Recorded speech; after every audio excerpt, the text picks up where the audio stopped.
Hello, everybody. Welcome to our Survivor 43 RHAP Podcaster Draft. And here we are for the third Survivor season with this crew where we are ready to pick the winner of the Survivor season. And one person tonight will select the winner of the Survivor season, but maybe they'll be grenaded. And we'll tell you what that all means here tonight with a crew of 6 Survivor drafters. Okay, let's welcome in. Okay, in the order that they happen to be here on the StreamYard. Okay, taking a quick break from covering the Big Brother season. Taran Armstrong is with us tonight. Taran, how are you? Doing great, Rob. You know, I took a break from the Big Brother season to be here. I also took a break from winning last season to win this season. So I think we're going to have a good time tonight. Facts. True. Okay. All right, Taran, good to have you here with us. Joining us, of course, after a long summer of covering international Survivor, covering Survivor South Africa. Of course, the great Shannon Guss is here. Hey everyone. Yeah, no off season at all. We did Survivor South Africa, we did Survivor South Africa postseason into the 43 preseason, and now the season is starting. So it was not a Survivor off season for me. But that's what I signed up for, right? So it's all good. Okay, Shannon, great to have you back here with us. A woman who never gets time off because she podcasts about a show that is on 37-week seasons, back to back to back. Of course, covering Married at First Sight and Love is Blind as well. It's Aysha Welch. Aysha, how are you? I'm doing well, Rob. Yeah, it's nice to take a break from all talking about love and couples and relationships to talk about Survivor, you know? And I'm including Big Brother in that as well. So I'm very excited for Survivor to be back, very excited for the season, and I'm very excited for this draft. Okay. All right. Of course, here with us, a man who never makes bad bets on a draft podcast. Of course, it is the great Pooya. Yes, now. Happy to be back. Excited for yet another draft. Can't wait to see how this one plays out. I do well. When I do well, I win. When I do bad, I do really bad and I get grenaded. So here's hoping somewhere middle up. That's what I'm going for. Top half. We'll take it. Okay. All right. Here with us, the winner of the Survivor 42 draft. Of course, the great Chappell is here. Chappell, how are you? Thank you. I'm good. I'm happy to be back here. And yes, I did win. Taran took the season off and then I stepped in and I did get grenaded, honestly. But I'm not like Pooya. That doesn't stop me, okay? I get grenaded and I still win. Let's just let that sink in, okay? Yeah. Is that what happened? I forget. That's what happened. We'll reset it. We'll reset the whole thing. We can talk about it. Yeah. We can do a play-by-play. Yeah. Let me welcome in, of course, then also here with us from Science, among many other podcasts, it is the great Liana Boraas. Thank you, Rob. I don't want anything to do with this feud. If you could move me to the top row, that would be ideal. I don't want to be down here, but hopefully Pooya won't make any bets. That's my goal. Did you and he have a conversation about this before the podcast? I mean, he's an adult. He can make his own bad decisions. But, I know he's feeling the potential effects of a certain bet. So we'll see how many chapsticks we have left in the house. Again, when I make good decisions, I make really good decisions. I find the best partner in all the world in Lyanna. When I make bad decisions, I have to eat a chapstick for a Big Brother podcast. So you have to have both in life. Otherwise, you're not living. Okay. Sweet. The yin and the yang of it The all. sweet ain't as sweet without the sour. Yes. Exactly. And sweet and sour was what he did with the 200 nuggets. Okay. All right. So we're going to be drafting 18 survivors here tonight. Thanks everybody who's joining us live here. We got a nice audience here for the live edition of this draft here on Monday night. If you're listening to us after the fact in the podcast feed, we will be live with Survivor Know-It-Alls back this week at 9:15 p.m.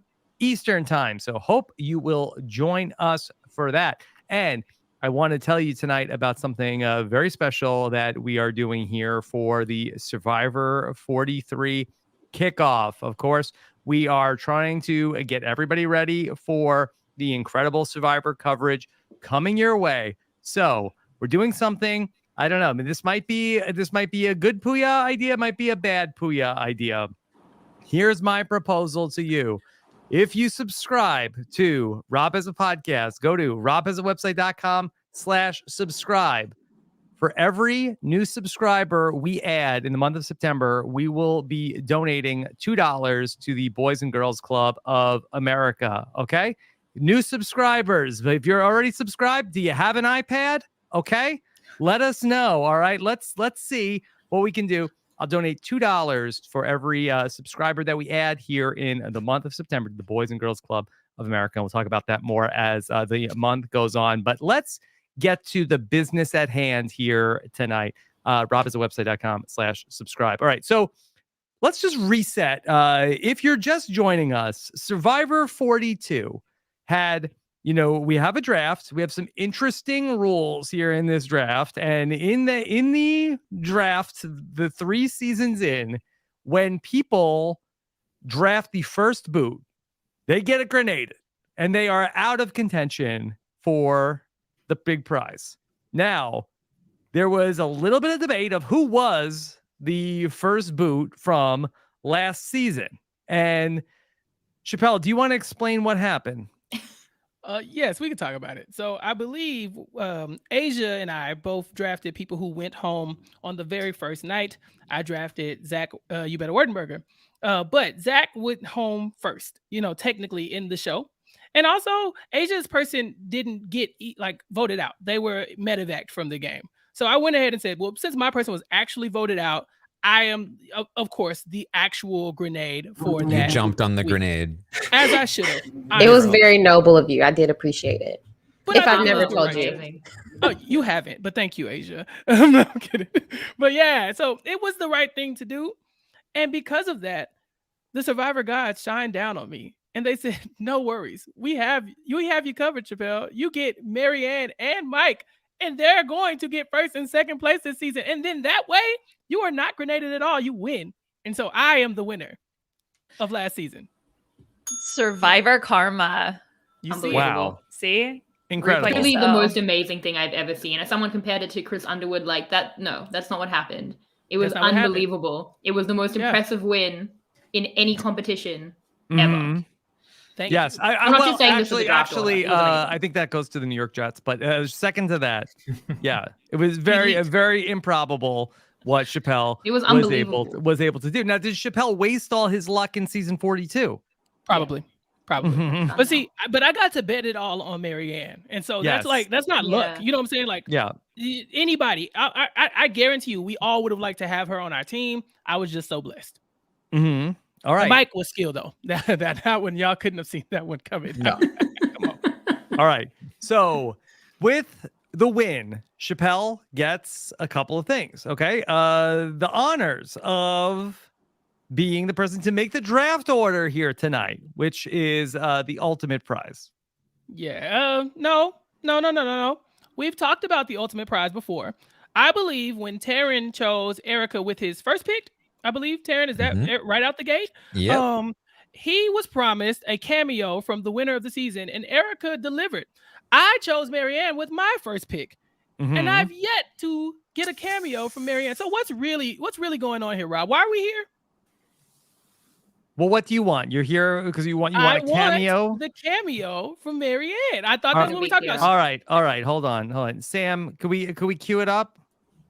Chappell, winner of the Survivor 42 draft. How are you doing? Are you soaking in the winnerdom? Because right now, it is time for you to see if you can protect that crown. But honestly, if you don't protect the crown, no problem, because you still picked it with me. So all you RHAPers who wanted to go and choose me, but you weren't able to go and be lucky enough to pick my number, that's rough because Chappell won. And all those who could have picked me, but didn't pick me because they didn't think I was going to win, joke's on you. So Chappell, you have that winner's juice in your fire. So let's see if you can keep it going. Let's see if we can keep it moving and you can get a 2-season streak.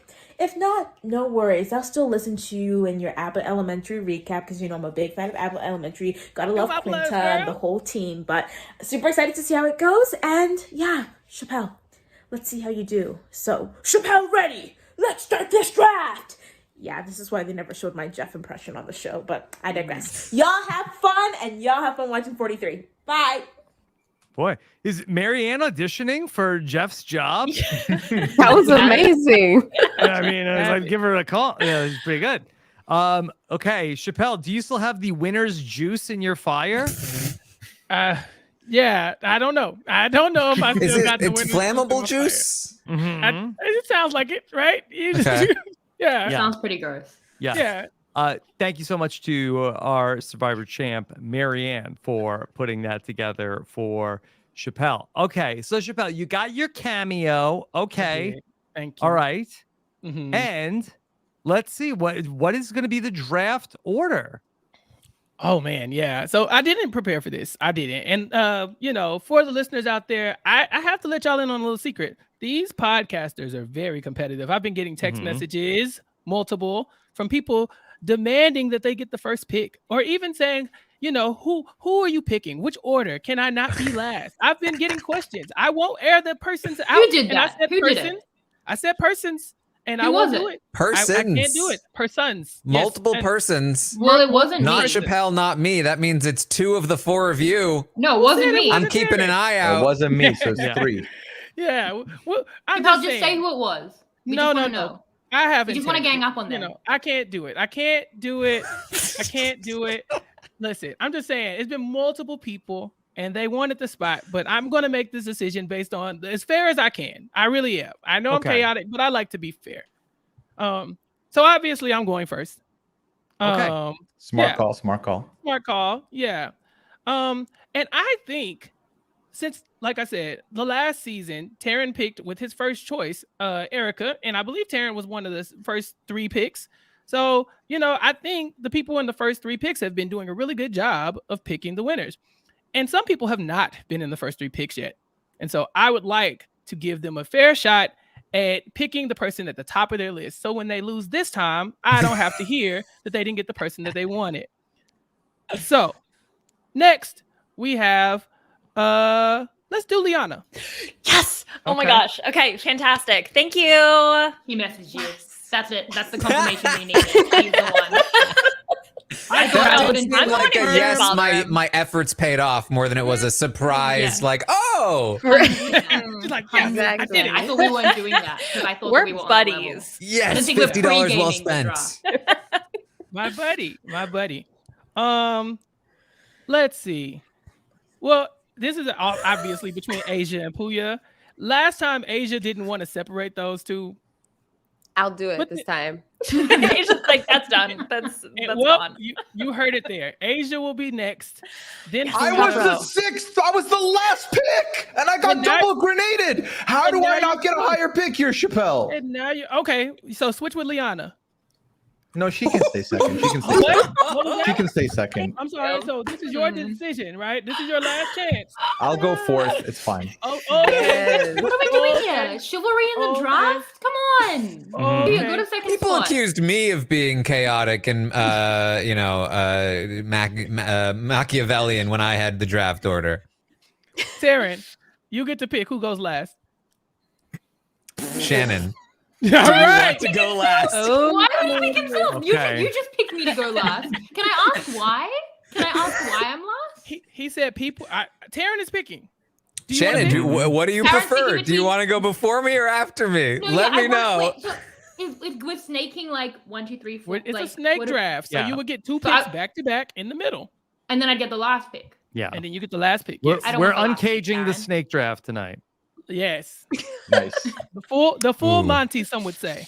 Okay, asking Taran to choose between himself and me isn't asking Taran to choose. That's making me last. Like, it's fine. You can do it. No, Taran told you could choose. I I didn't can say choose? that. No. Oh, I choose me. I choose me over Yeah, I Taran. just No, wanted her I wanna go opinion. before Taran. Yeah. Rob, switch it around. Yeah, I think Shannon is correct here. I think that she's gonna go last. Okay. All right. So we have our draft order. Okay. And We are ready to go. We understand the stakes. Okay. Everything is the same rules as last season. You are looking to pick the winner of the season. You are looking not to pick the first person voted out of the season. If you do, the other person on your draft team needs to be in the final three. It can be done. Chappell has proven it's possible. Okay. You would think that we probably would have needed 30 drafts before that would actually happen. No, it played out last season. Okay. In the event of a medical evacuation, okay, last year's rules proved a medical evacuation does not count towards a grenade. Are there any other particular things that we need to add or rule clarifications? Do they need to be voted out at tribal council? Get their fire snuffed by Jeff Pro. It's like we can't, like, what if he calls an audible and says, all right, do we all agree? Like Brandon Hansing it. Like it's got to be at tribal council, full vote out, right? I don't think so. I think if somebody is like behaving badly enough, like I think that would count for being the first person. What if it wasn't bad behavior? What if it was something else?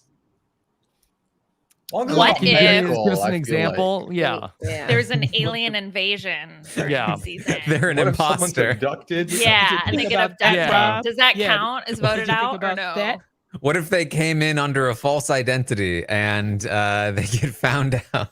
They get discovered instantly and they just give up? Well, Rob, what about it?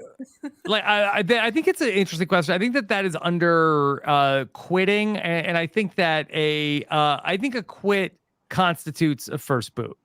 No, I don't think so. I don't think a quit does. But now, that's actually a serious thing that could actually happen. So now we've gone from the alien thing to something. I mean, I don't think we've ever had a day one quit from the game, but I'm open to talking it through. What day was Zane? Be first boot. I mean, he was voted out, Zane. That's true. Yeah. I mean, maybe the closest you would say would be like Courtney Moon, who like got hurt in the first challenge.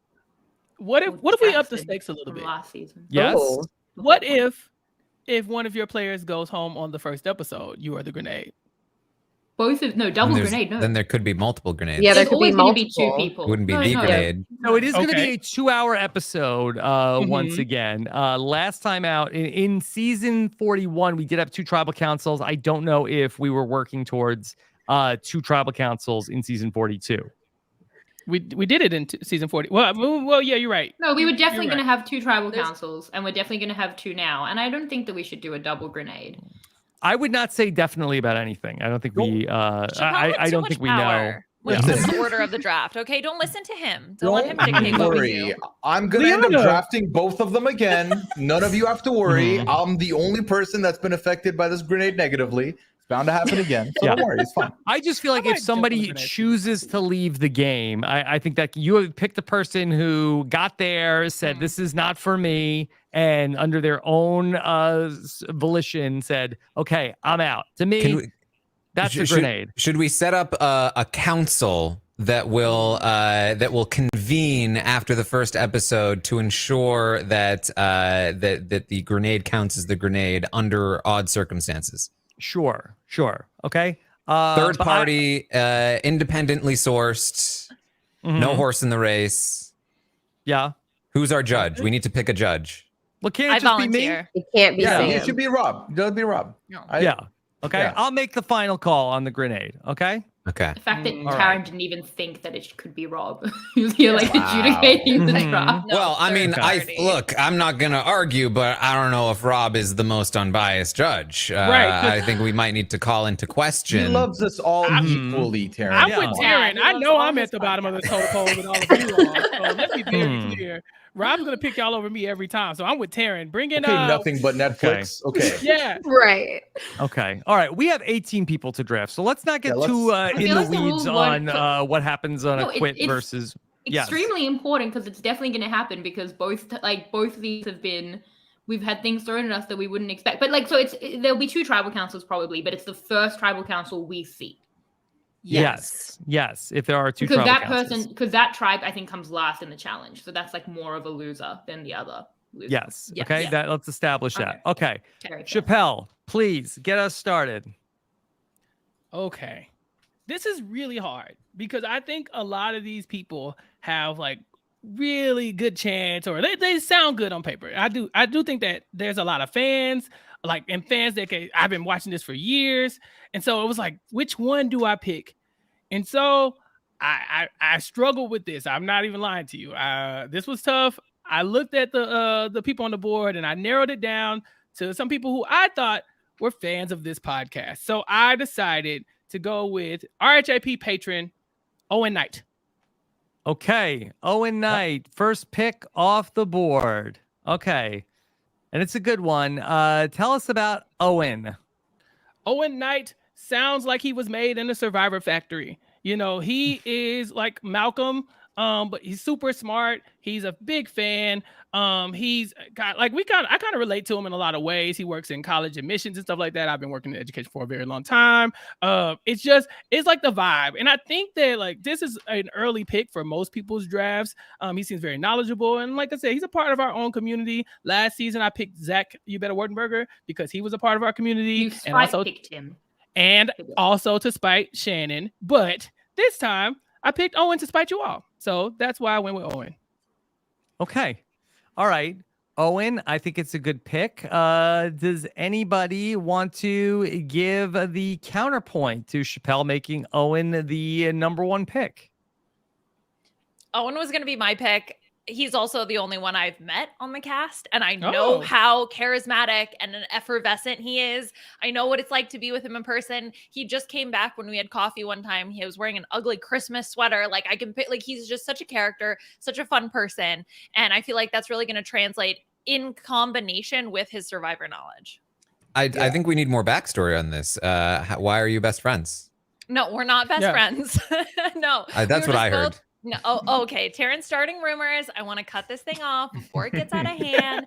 No, we trained him to play Survivor before the show, right? That's another one. Okay, that's what Pooya did with that Kyle guy. He did that with Big Brother. No, okay. I knew the bottom row was going to be trouble.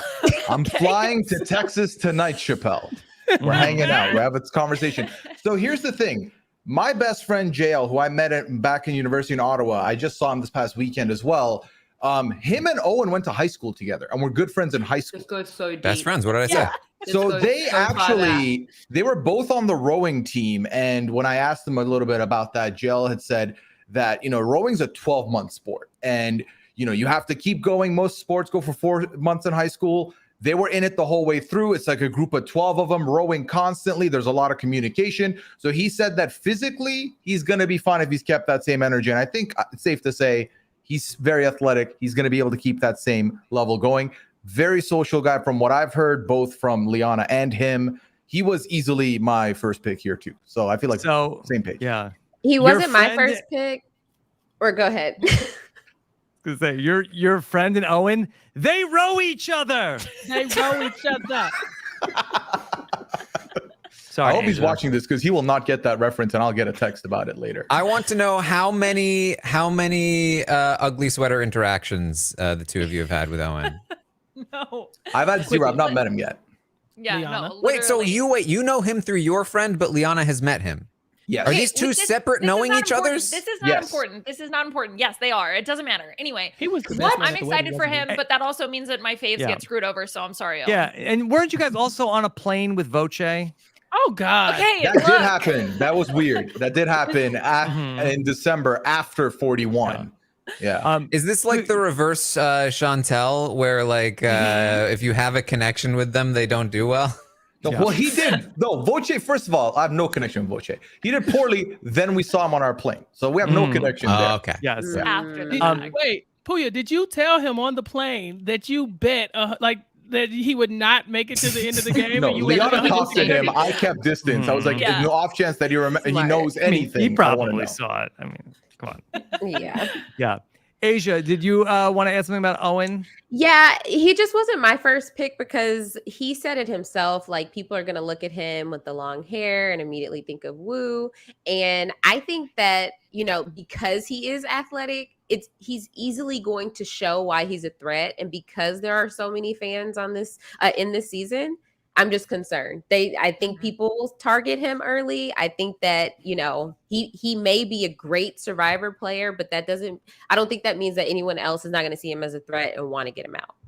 Okay. Yeah, I would agree with that, because I just think the fact that he's like so many people's first pick, like if we can see it, everyone else can see it. Like I've seen that go well before, but I'm just like feeling a little burned and having some flashbacks to the last RHAP patron whose name starts with O and is 4 letters that I picked second in the draft and took from Chappell, who he said he would have taken when I could have taken Marianne, but instead I took Omar. No regrets, love Omar, but it did make me lose the draft, and then it made Chappell put me last. So it's too many similarities for me. And they did catch up to Omar. Like, as hard as he was working to hide his threat level, caught up with him because it was so apparent, because everyone wanted to draft him. I feel like Owen is that person this season. So here's my concern with Owen. What Survivor winner has had a mustache before?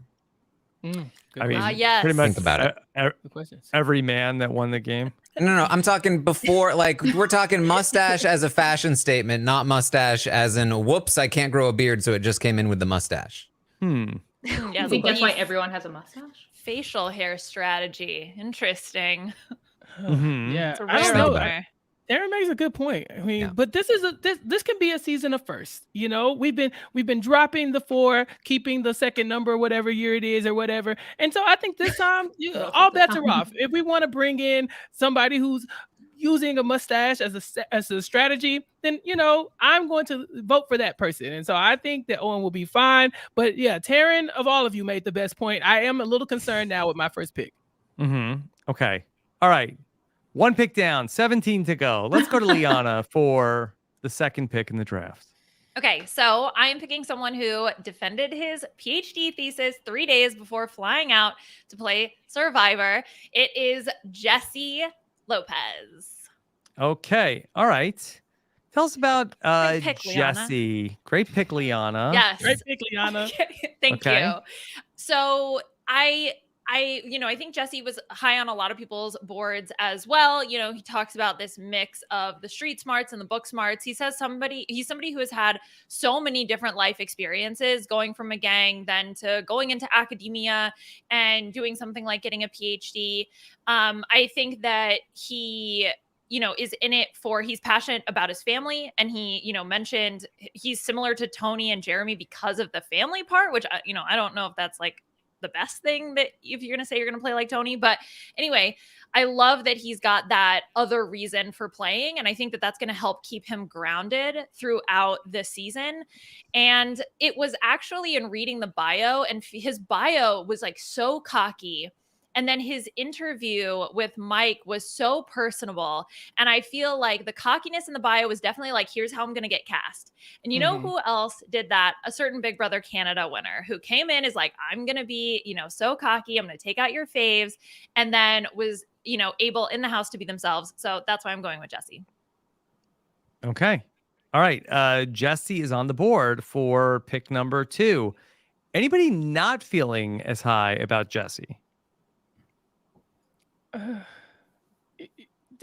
He cool. I feel like when it came down for me making my first pick, it was really that I wanted to go with the people who I thought were the most knowledgeable about the game. And there were just certain things that he said that was like, okay. Like it was cool that you said it, kind of like what Liana just pointed out. Like you want to play like Tony because he's like got a family, and Jeremy, it's like that's not really what I'm thinking that you should be taking from them in Survivor, or you relate to them as far as like your strategy. But he seems dope. I think that he's got a cool story. If he makes it to the end, it's gonna be hard to not give somebody that kind of like story of triumph and perseverance the money.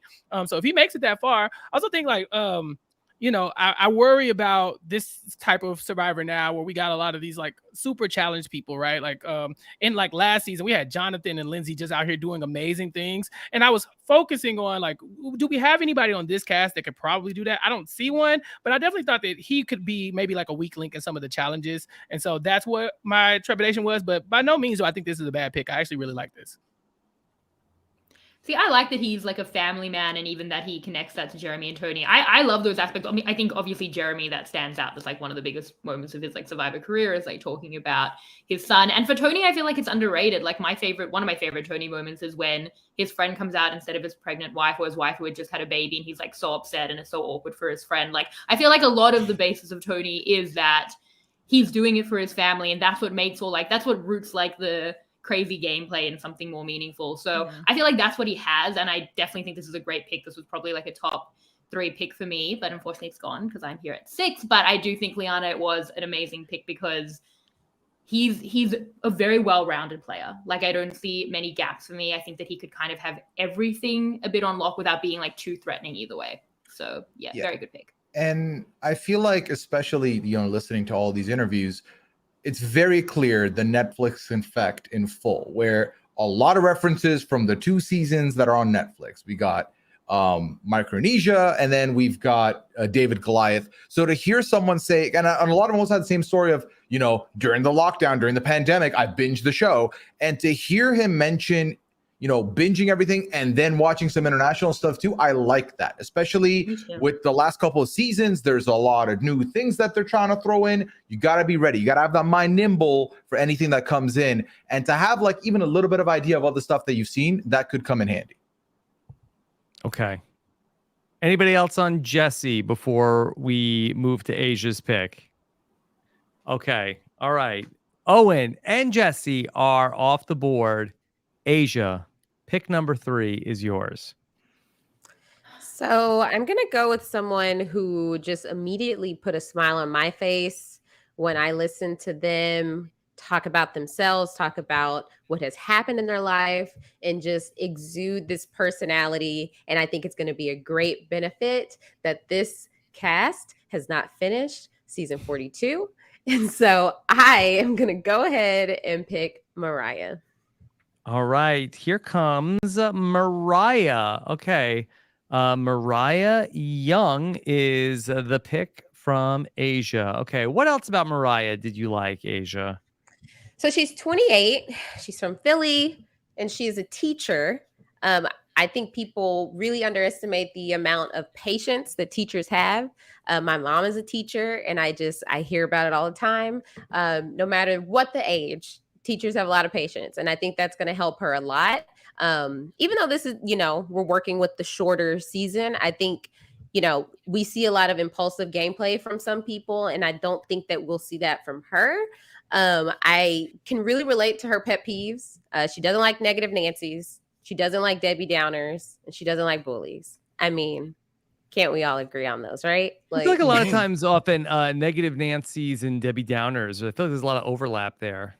Oh, absolutely. What's the name for what's the B name for bullies? Oh, like the Billy Bullies. Billy Bullies. Billy, Yeah. Billy Bullies. Billy Bullies. Sorry, Billies. Yeah.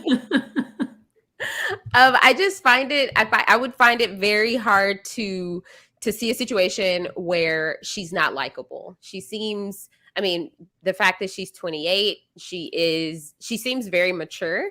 And she does have a strong motivation for like wanting to do well and wanting to succeed. And like in the more in-depth interview with Mike, she talked about like losing her mom and how, she's her ultimate hero. And so I think that like we saw that situation with the other Mariah. But I think that this Mariah, she seems like she just has a good head on her shoulders, and I just can see her doing well. Okay. I think for me, Mariah was a person who I wanted to talk with. I wanted to get to know, but I have no sense of how she's going to play the game. I think that she loves love and she's so happy and fun. And I'm hoping that that's able to carry her through, because at least from the content that we saw, not that she doesn't necessarily have a game plan and have a strategy going into the game. I didn't get a lot of that from her preseason content, which is the only reason why I didn't pick her, or one of the reasons why I didn't pick her with my choice. And anybody else? Yeah. Shout out to her faux locks. I have locks myself, so it was a natural fit. Yeah, I just worried that she can't necessarily go under the radar, which is something that you need to do, because I think like even in this preseason, Bryce is talking about on It's a Look, like the game starts in the preseason, and I feel like people will have that focus on her, but it'll be a focus that they want to get to know her. But I just don't think she's someone that you'll ever forget about. And sometimes like it's good to be forgotten about. Like even for Marianne, they said there was a couple of rounds where she was feeling sick and like intentionally was being overlooked, which can be very, very helpful just to get through a couple of rounds. I don't know that Mariah will ever have that, but I do think that she is a very strong pick, really good age. Seems to also be kind of an all-rounder character. So yeah, I think that's a really good point, Shannon. I think that, again, very small sample size, but the two winners we saw in the quote unquote new era of Survivor were both women that got forgotten about at certain times. That I don't know if you're ever going to forget about Mariah. And so while Marianne had like a really big personality, that I think that she was often like overlooked. So we'll see if being somebody who can hide more is going to be as much of a strength in the new game. Think about this as well. She finds a clue. The clue says, "Okay, so in the middle of the night, you have to sneak into the other camp." This is not going to work. This is they're going away. What is that rainbow doing in the middle of the camp? It's hold on, Mariah. I don't know if she's going to be able to get any of those. Hey, we might see a hair change at some point. She could easily take those out, rock a new do. I'm imagining she dresses in like camo that's also rainbow color. Yeah. I like the pick, Aysha. I like it. I like her a lot. I didn't pick her because I was like, can we have like a Marianne type twice in a row? Like, can lightning strike twice with this person who's just this magnetic personality is just gonna like do this in a row? And I mean, I think you could put Erica in that bubble too. Like, is that the new era we're in, or are we gonna run out of these eventually? And I think I didn't want to risk it going there twice, but I support the pick, and I'm going to be rooting for her throughout the game. So Aysha alluded to this.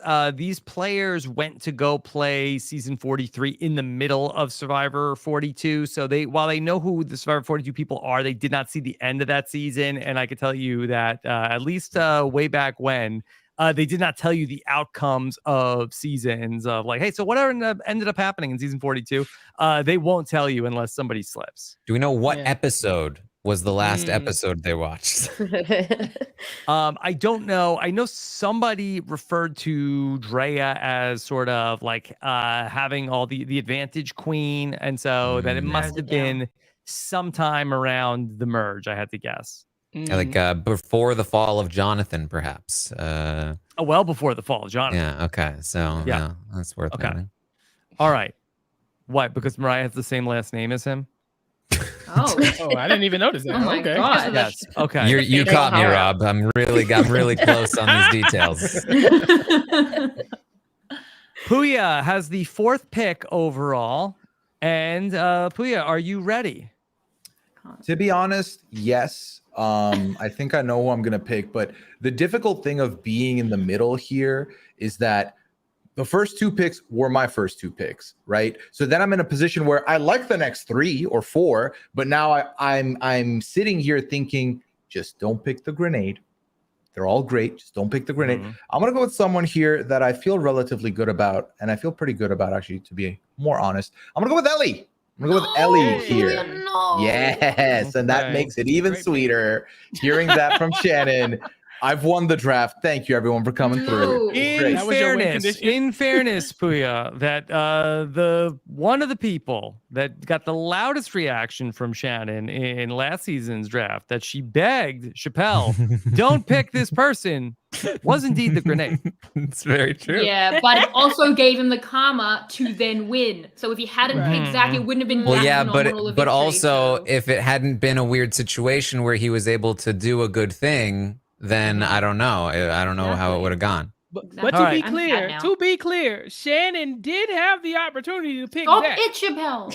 Like, y'all, don't let some make it sound like I just came in and sniped her pick. She let him go by because she wanted Omer. Yes. Choices were made.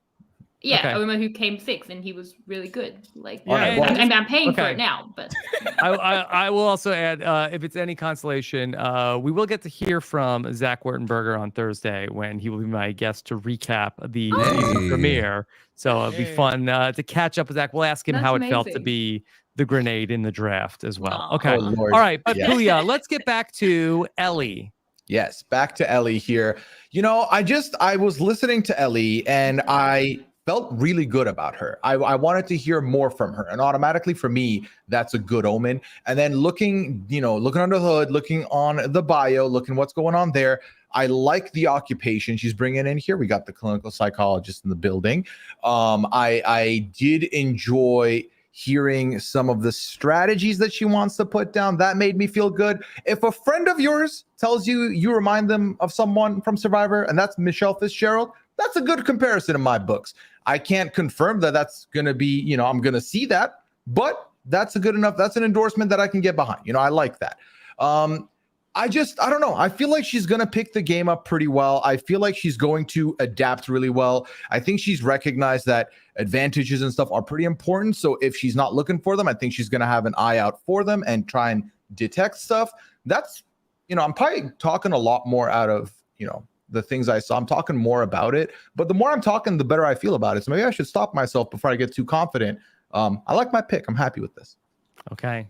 Pooya likes Ellie, number 4. Shannon, you were had such a big reaction. Why did you like Ellie so much? yeah, I think I was choosing between 3 last night for my winner pick, and I decided to go with Ellie. I just think that she, stop it, Pooya. Stop. I appreciate it. No, she's a great pick. I think that, again, to be compared to Michelle Fitzgerald, the record speaks for itself. I think the profession is great. I think, Rob, you said it best, that it doesn't feel like it's transactional. I think she's just bringing those soft skills to those relationships and will connect with a lot of people. I also think on this tribe, I could see her and Owen being aligned, good age for both of them. They both seem really smart. I think they could be sort of the power structure, maybe with Mariah there as well, because I feel like maybe Gabler and Sammy will be more outliers on that tribe. I just see her being the central person. So yeah, great. Unfortunately, great pick. Yeah, and Shannon, you mentioned the interviews that we got back from the contestants. I saw it in the chat. Some people were asking where they can see them. Those were 3 podcasts that we did by tribe, but we also cut those up into individual segments, which you can find on our YouTube channel at robisawebsite.com/YouTube and watch each one individually if there's anybody that you're curious about. Is anybody down on Ellie or not quite top 4 picks on Ellie? Well, I would say after watching, especially the video questions that Dalton Ross had put together, and I kind of got to watch her a little bit, I wouldn't say that she necessarily reminded me of Michelle Fitzgerald. I think that she's a little bit more clinical, which makes sense given her profession. I don't necessarily think that that's a bad thing for her, but I think I didn't get as much of that sort of really, really effervescent charisma that Michelle Fitzgerald has. But again, I still she was in the top of my board, and I think it's a good pick. Yeah, so same. She came off kind of introverted to me in a way. Her answers were so good. Oh my god. She was able to incorporate all the parts of Survivor into her answers. But again, it just kind of felt like she was talking to us and not with us. I don't know. It's very weird. It's like the opposite of what Mariah has going on. Whereas Mariah didn't tell us anything about her game. I got the personality, but for Ellie, I got everything about her game that I need to know. I think if you drop her on any island, she'll be fine. But it's a social game as well. And I just didn't want to pick her first based on that. I could totally be wrong. I'm not saying that she's not social at all, because if she's compared to Michelle, she's got it in her. But I didn't really see that in the interview. Okay. Anything else on Ellie? Otherwise, we will move to Taran, winner of the Survivor 41 draft. Winner of many a Big Brother draft. Here he is, back out for redemption. Taran, who is the 5th pick in the draft? All right. The 5th pick in the draft is going to be Janine. Wow. Yeah. Janine. No mustache. No mustache. Okay. I'm very pleased with the nods that I'm getting. She was part of the 3 I had on the short list. So that's a good pick. Yeah. All right. Taran, tell us about Janine. She doesn't like being mansplained, and that really rang true to me in this moment of Big Brother. That was the primary thing. She's a UX designer. That's cool. She's I like what she said about trust clusters. Just like how like people what she talk said about about trust broccoli. clusters. Yeah, exactly. I think I like her. I feel good about this. Okay. I think it's I a good think pick. I think that she was definitely self-aware when talking about herself and how others might perceive her. And so that's something you love to see it. The only like little red flag that popped up for me for her was it's her dad's favorite show, not her favorite show. I don't know, could be a thing.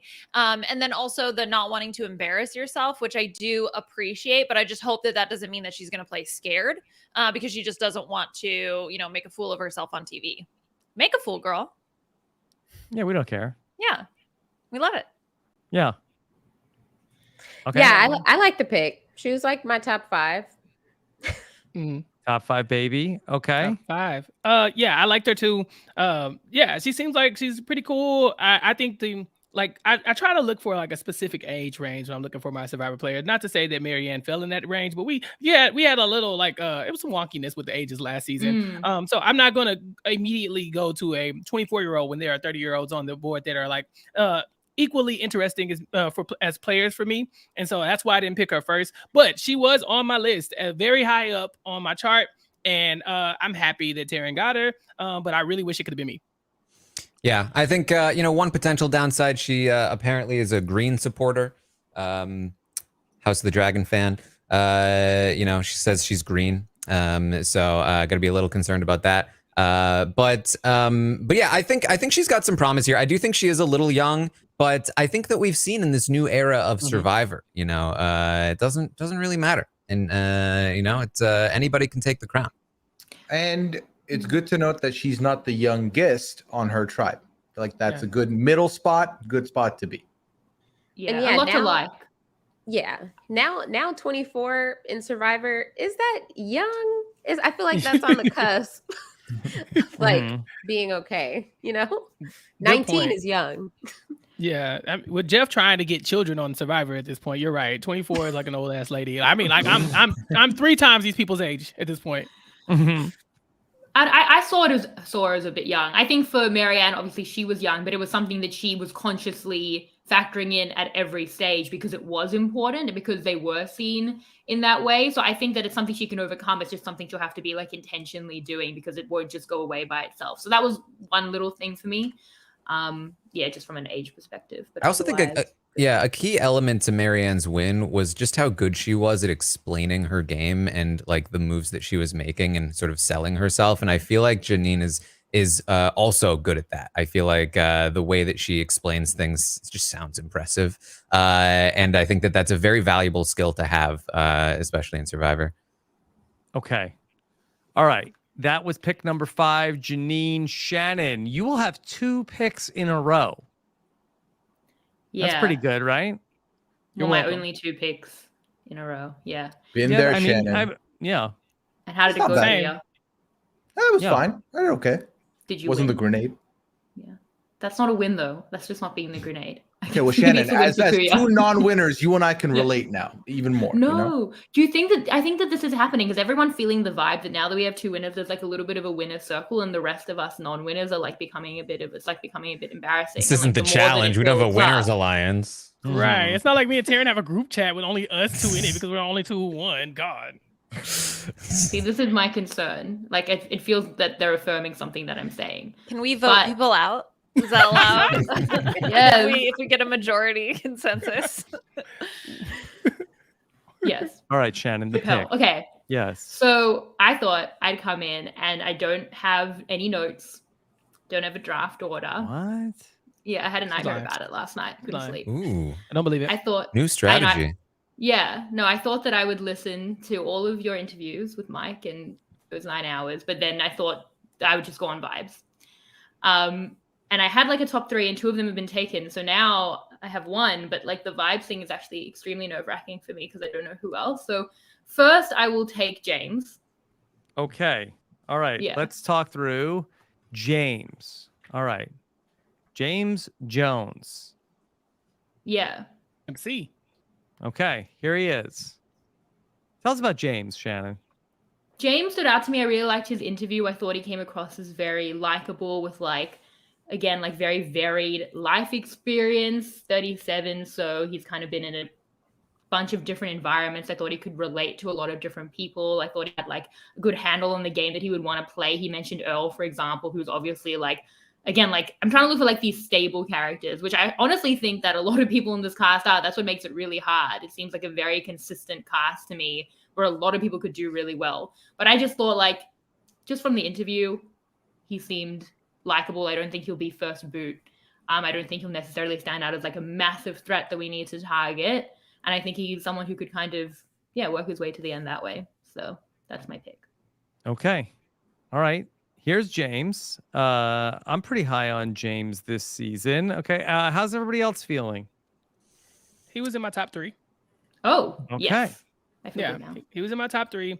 I liked James a lot. Like I said, I almost picked him first. He was up there. But I think for me, he gives me leader vibes, right? And I think like he will be the center of a lot of conversations. But you don't want to be the person who sticks out like that. And I think, like I said, he's so calm, but I think people are going to be coming to him and gravitating toward him, kind of like in a Shan vibe, And so I was like, I don't know, maybe. And so it was between him and Owen and one other person who I haven't told y'all yet. But I think he said something about being an agent of chaos, like Russell Hantz, with charm. Yes. And I can relate to that. So I was like, all right. Chappell self-described as Russell Hantz with charm. With charm. Put it, look, Chappell, you're nothing like me. It's the Houston Astros, baby. The Houston Astros. Yeah. Just to go back to James, that he talked about making up advantages, trying to tell people that they lost their vote. And so he has a lot of big ideas about what to do in the game. Yeah. The reason I didn't pick him ultimately, because he is a member of a rival fraternity, and I could not support Aysha. I'm sorry. With Monty and the Big Brother house, I just cannot support a member of Alpha Phi Alpha Fraternity Incorporated. I'm sorry. I cannot. Yeah. Unlike Taylor, I am a part of the sister organization to, Alpha Phi Alpha. It's okay. I think Monty's not a great representation, but I do think James will be. Of just my association, not his association with the fraternity. He's somebody he's the chess prodigy, at 12 years old, all of that. But he explicitly mentioned that people aren't chess pieces, right? And that he wants to be super in tune with the emotions of the other players. And I think making that distinction is really key. So hopefully he won't get involved in any wood carved drama. Yeah. Here's the thing. I watched Queen's Gambit, and I feel like I'm a little iffy on these chess players. So, they're all the same. Gambit. Yeah. There's also a lot of chess scandals going on in the world of streaming. Yes. Check out News AF for more on that. Yes. I also talking about all of that, him being someone who's played chess but doesn't look at people as chess pieces and also wants to do the anyone but me. I like that. That's a good recipe right there. I feel like if you're really following that, you can do a lot of good in this game. Now, if he's going to be doing all this extra stuff, I'm still here for it because it'll be fun. So sign me up. I'm all in. I like James. Yeah, he's not going to be doing the stuff if the game's going badly. If he has a bit of a lead, he'll be making up fun stuff. I don't think that he's necessarily going to. Also, people just say things. Are you telling us this, or are you convincing yourself this? No, I think I think he's great. But I'm just saying, if the worry is about he's going to be doing too much, people have big ideas, and you would probably only do them if it's working out in a really good way already. Also, Taran, your logic on, I don't understand it. Did you watch Queen's Gambit? I watched Queen's Gambit, but the rest of the entire world, yeah. Okay. I didn't make up my mind about all people who've ever played chess from it. It was a very specific story. I don't know why you wouldn't do that. Pretty sure all the chess players in the world were in that show. Yeah, I think I saw James there. I mean, I think as well, he's obviously really smart. And watch out for the James Jones cameo in Queen's Gambit. Yeah, someone has to edit him into the back of Queen's Gambit. Just the screenshot of that. But I don't know that he'll necessarily come across as threateningly smart, but he obviously is smart. So again, can he hide? I think so. I feel good about it. It's the second pick that I am absolutely lost on to this moment. I don't have anyone. It's extremely overwhelming. Are we going to filibuster or? No. Nope. Make the pick. Seventh pick goes to Shannon, start of round 2. I don't know. It's my last pick. I don't have a draft order. Do you want me to let anybody preemptively do their plugs while you're thinking?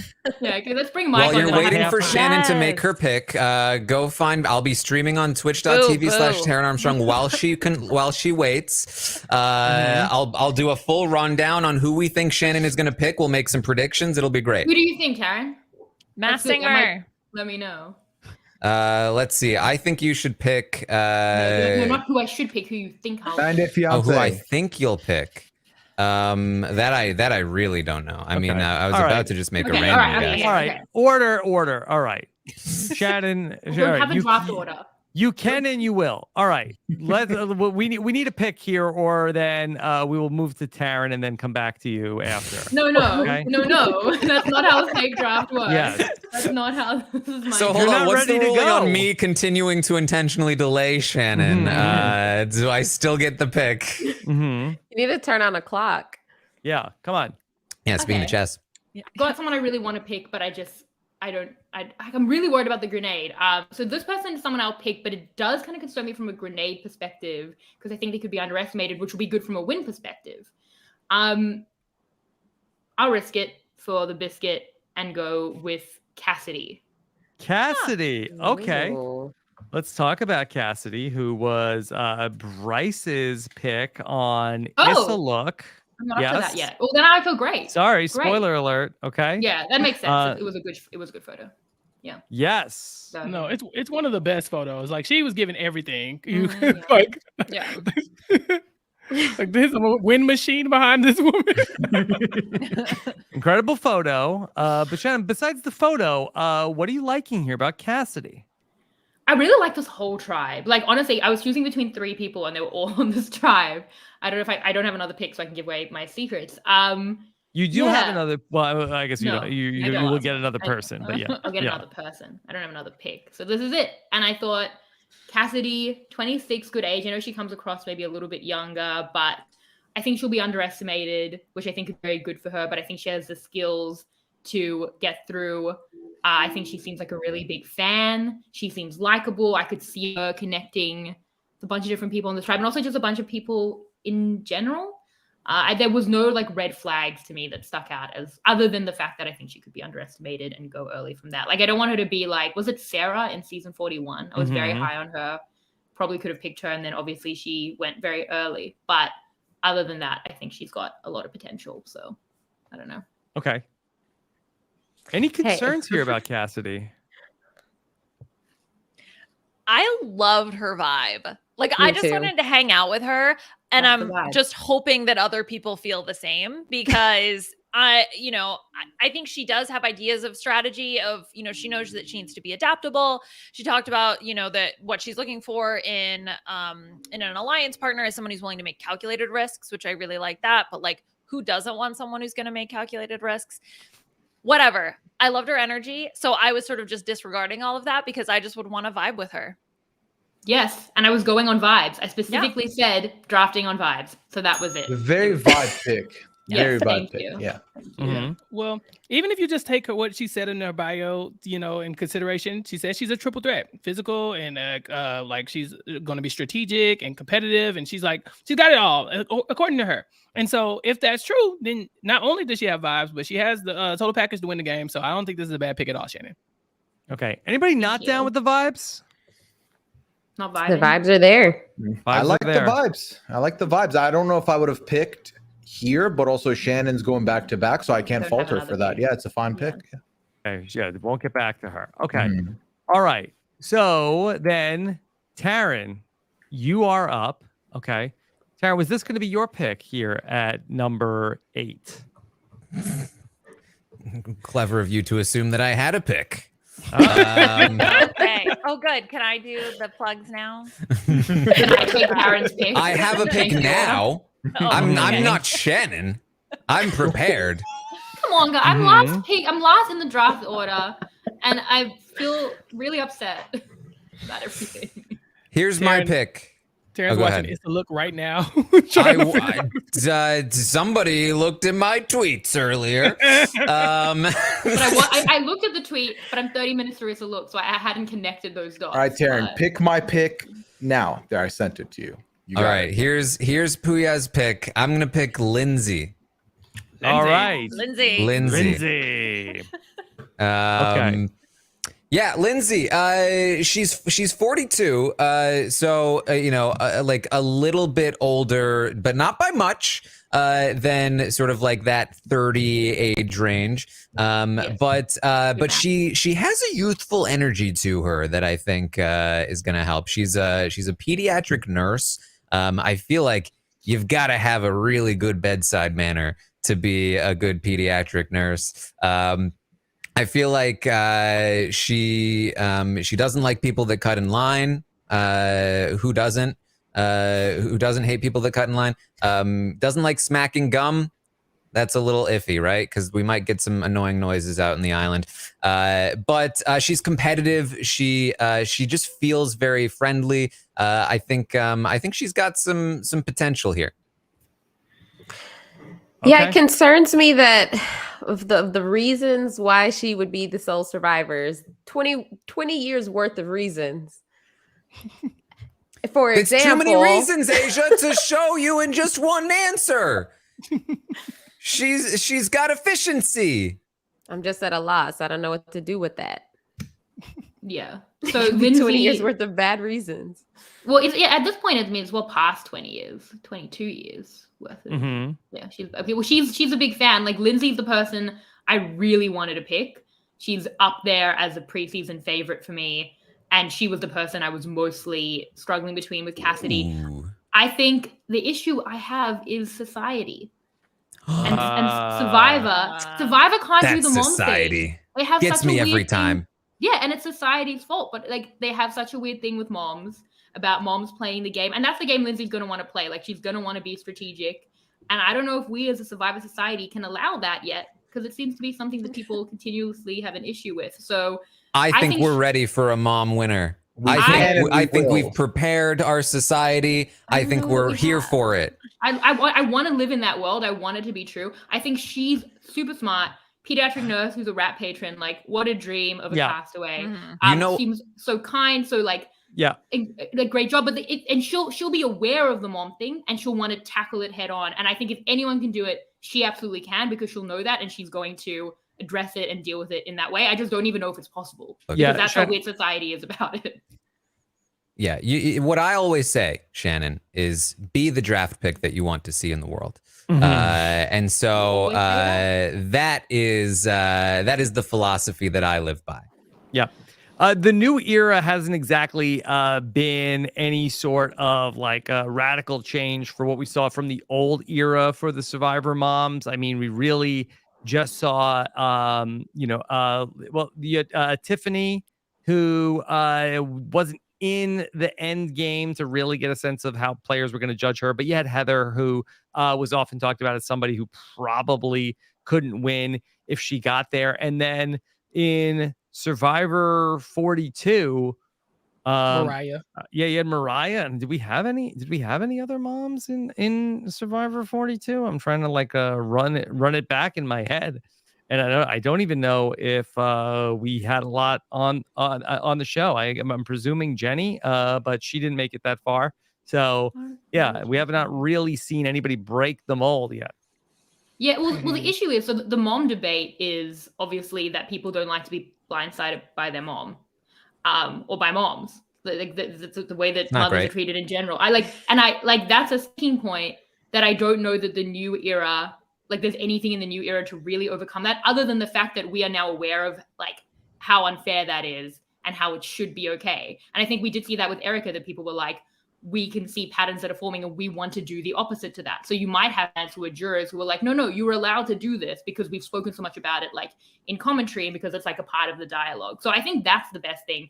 And I think the fact that Lindsay will be aware of it and wanting to beat it in her own way, which I think that she, of anyone, can. I just think that it's obviously been like such a difficult thing. And the thing that moms can do is obviously sit next to another mom. but like Denise did. But then like, who does Lindsay have to do that with? Mom Squad. Yeah. If you think about it, it just makes the pick even more impressive when I win, right?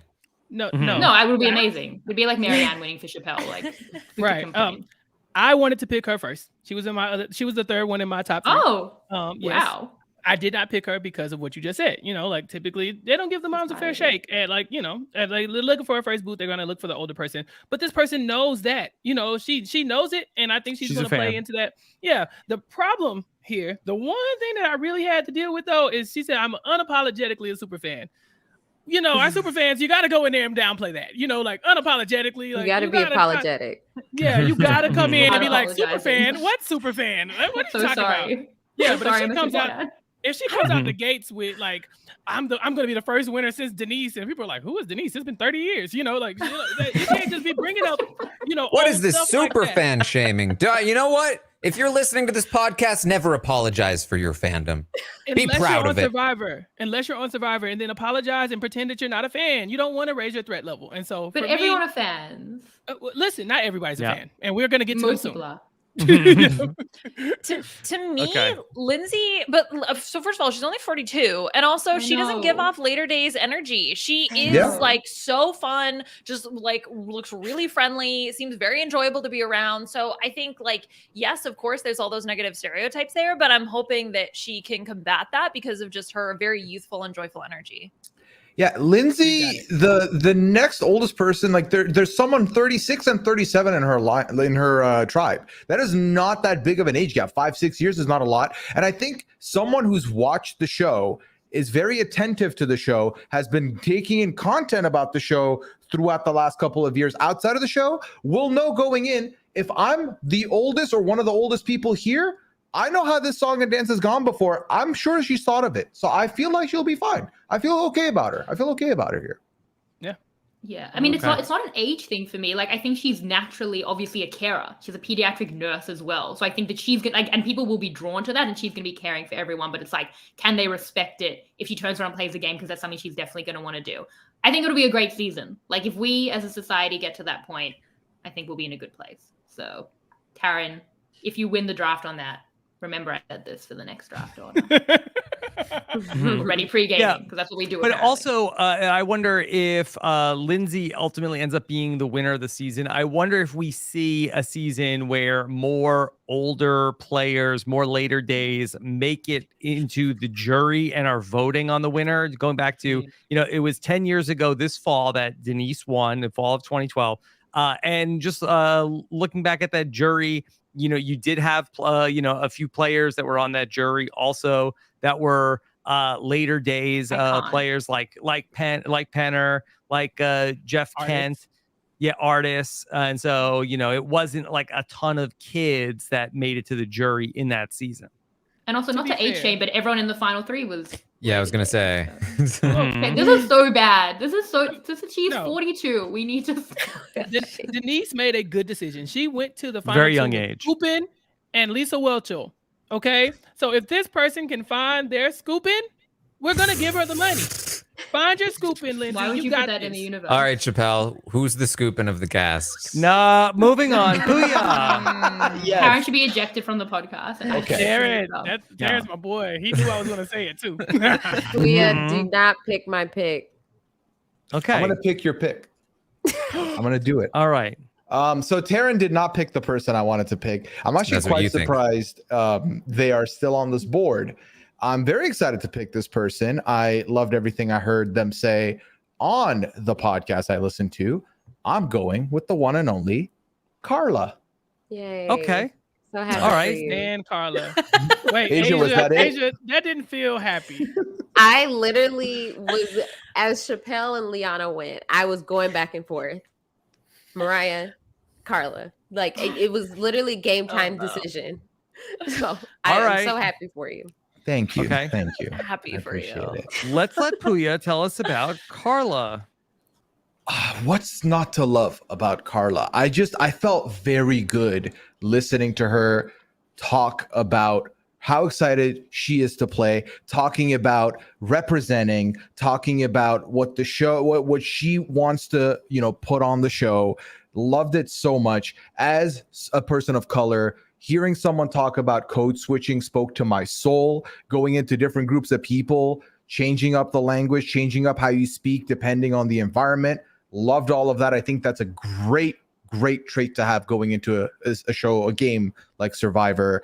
And if you don't have a hard time lying, I like that. It's important to be able to lie and make your way through these things. So top notch in my books. I'm very surprised again that Carla was here at, what am I, pick number 9? Mm-hmm.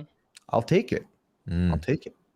Okay. Yeah. I was going to pick Carla first. She was going to be my first pick because she's she lives in San Diego.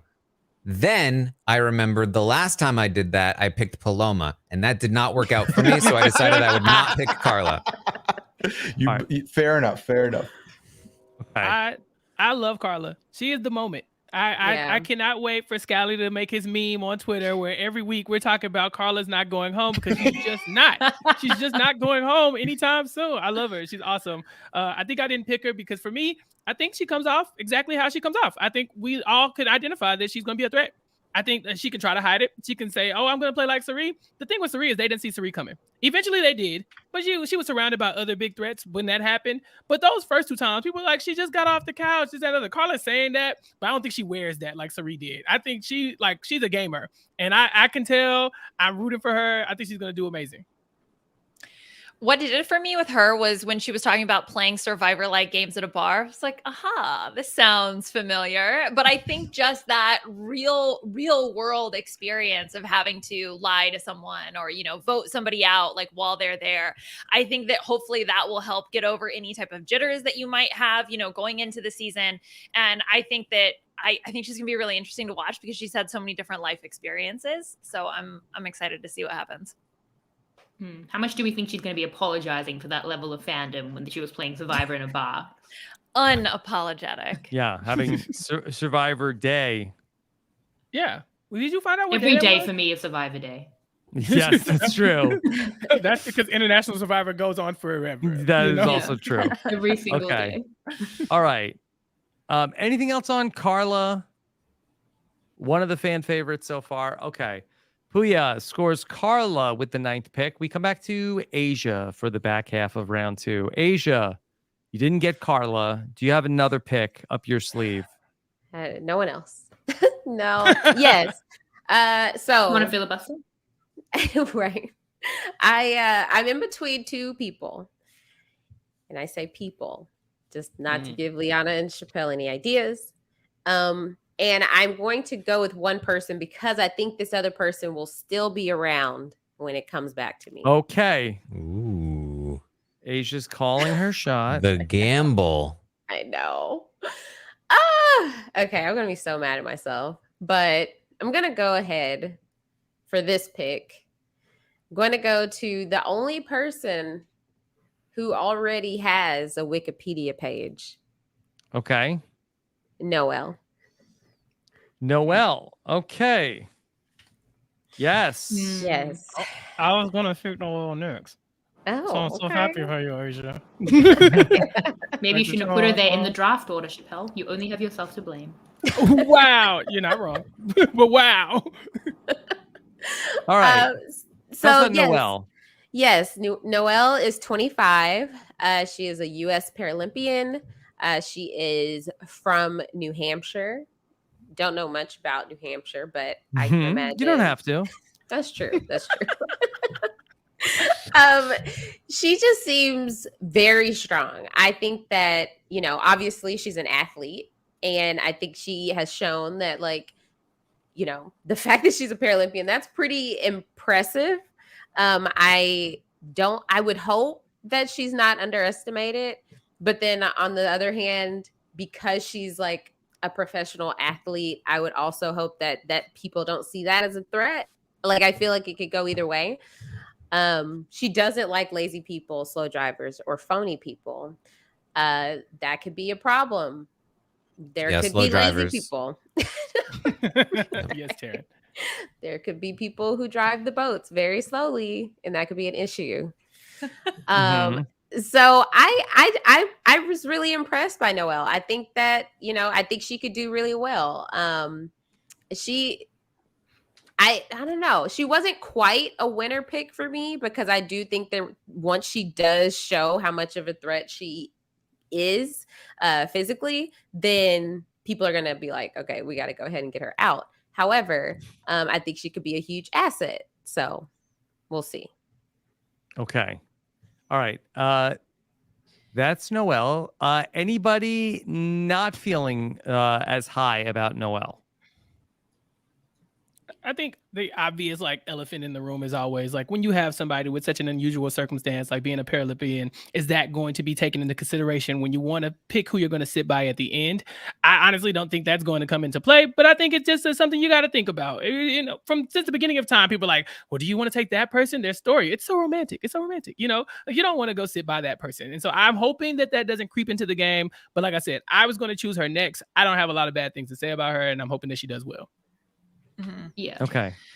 Yeah, she's a lacrosse player that loves Kelly Wentworth, so that was already for me. Like I loved that. I think that in terms of like getting to know her, I didn't immediately feel like I had a sense of her personality, but I'm hoping that that's something that is able to come out on the island because, you know, she does have such a unique story, but I felt like I really wanted to get to know her and really get to have this like very authentic interaction. And just at least from the initial press, it didn't come across that way. But I'm hoping that she can break that down and really make connections with people on her tribe. Okay. All right. Let's go back to Liana. Liana, your second pick. Yeah. This is going to be the 11th pick overall. Okay, this is tough. This is tough. So I think I'm going to go with someone who I just, again, a vibes pick. I just felt like I really connected with this person in the interview. I'm going to go with Gio. Okay, let's talk about Gio. Good pick, Liana. Thank you. Yes, good job, me. So to me, he's someone, he could go either way. I could see Gio being early out, and I can see him making it all the way to final tribal council. He is just so fun. I feel like he talked about dealing with insecurities and being able to get past that. And I think being able to come in with that confidence and the sense of who you are really just warms my heart. He's the one who doesn't have a job to go back to, so maybe that'll create some really entertaining and chaotic television. But you know, he quoted Shea Coulee, I didn't come to play, I came to slay, and I'm excited to see if he can indeed slay. Yes, ka-ka-da-ka-ka-da-ka. Okay. All right. Any other thoughts on Gio? He worries me. Yeah. What are you worried about, Aysha? He gives me grenade energy. I just BG. Big G. with a big old capital G. Yeah, I just feel like Gio. he has a big personality. And so I think like, you know, even the like lying in the interview saying he was 25, but he's 36. Yeah. Like, yeah. I know What he's a curveball. What a curveball that was. Hey, never Hold guess your on, that's next not what it move. says on the card. Yeah. Yeah, he just seems like he will be a lot because he's bound to say whatever. So that could go either way. Yeah, he said he grew up shy, quiet, and in his head, which made him a thinker and very analytical, and people don't see that if they mess or compete with him, they will lose. A whole new alter ego comes out that turns into a beast during any competition, which sounds to me like he's saying he's quiet, but then he will get very competitive in certain circumstances, which I feel is a very bad combination of traits to have on Survivor. Nah. Yeah. No, he has so much personality. Slay. Yeah.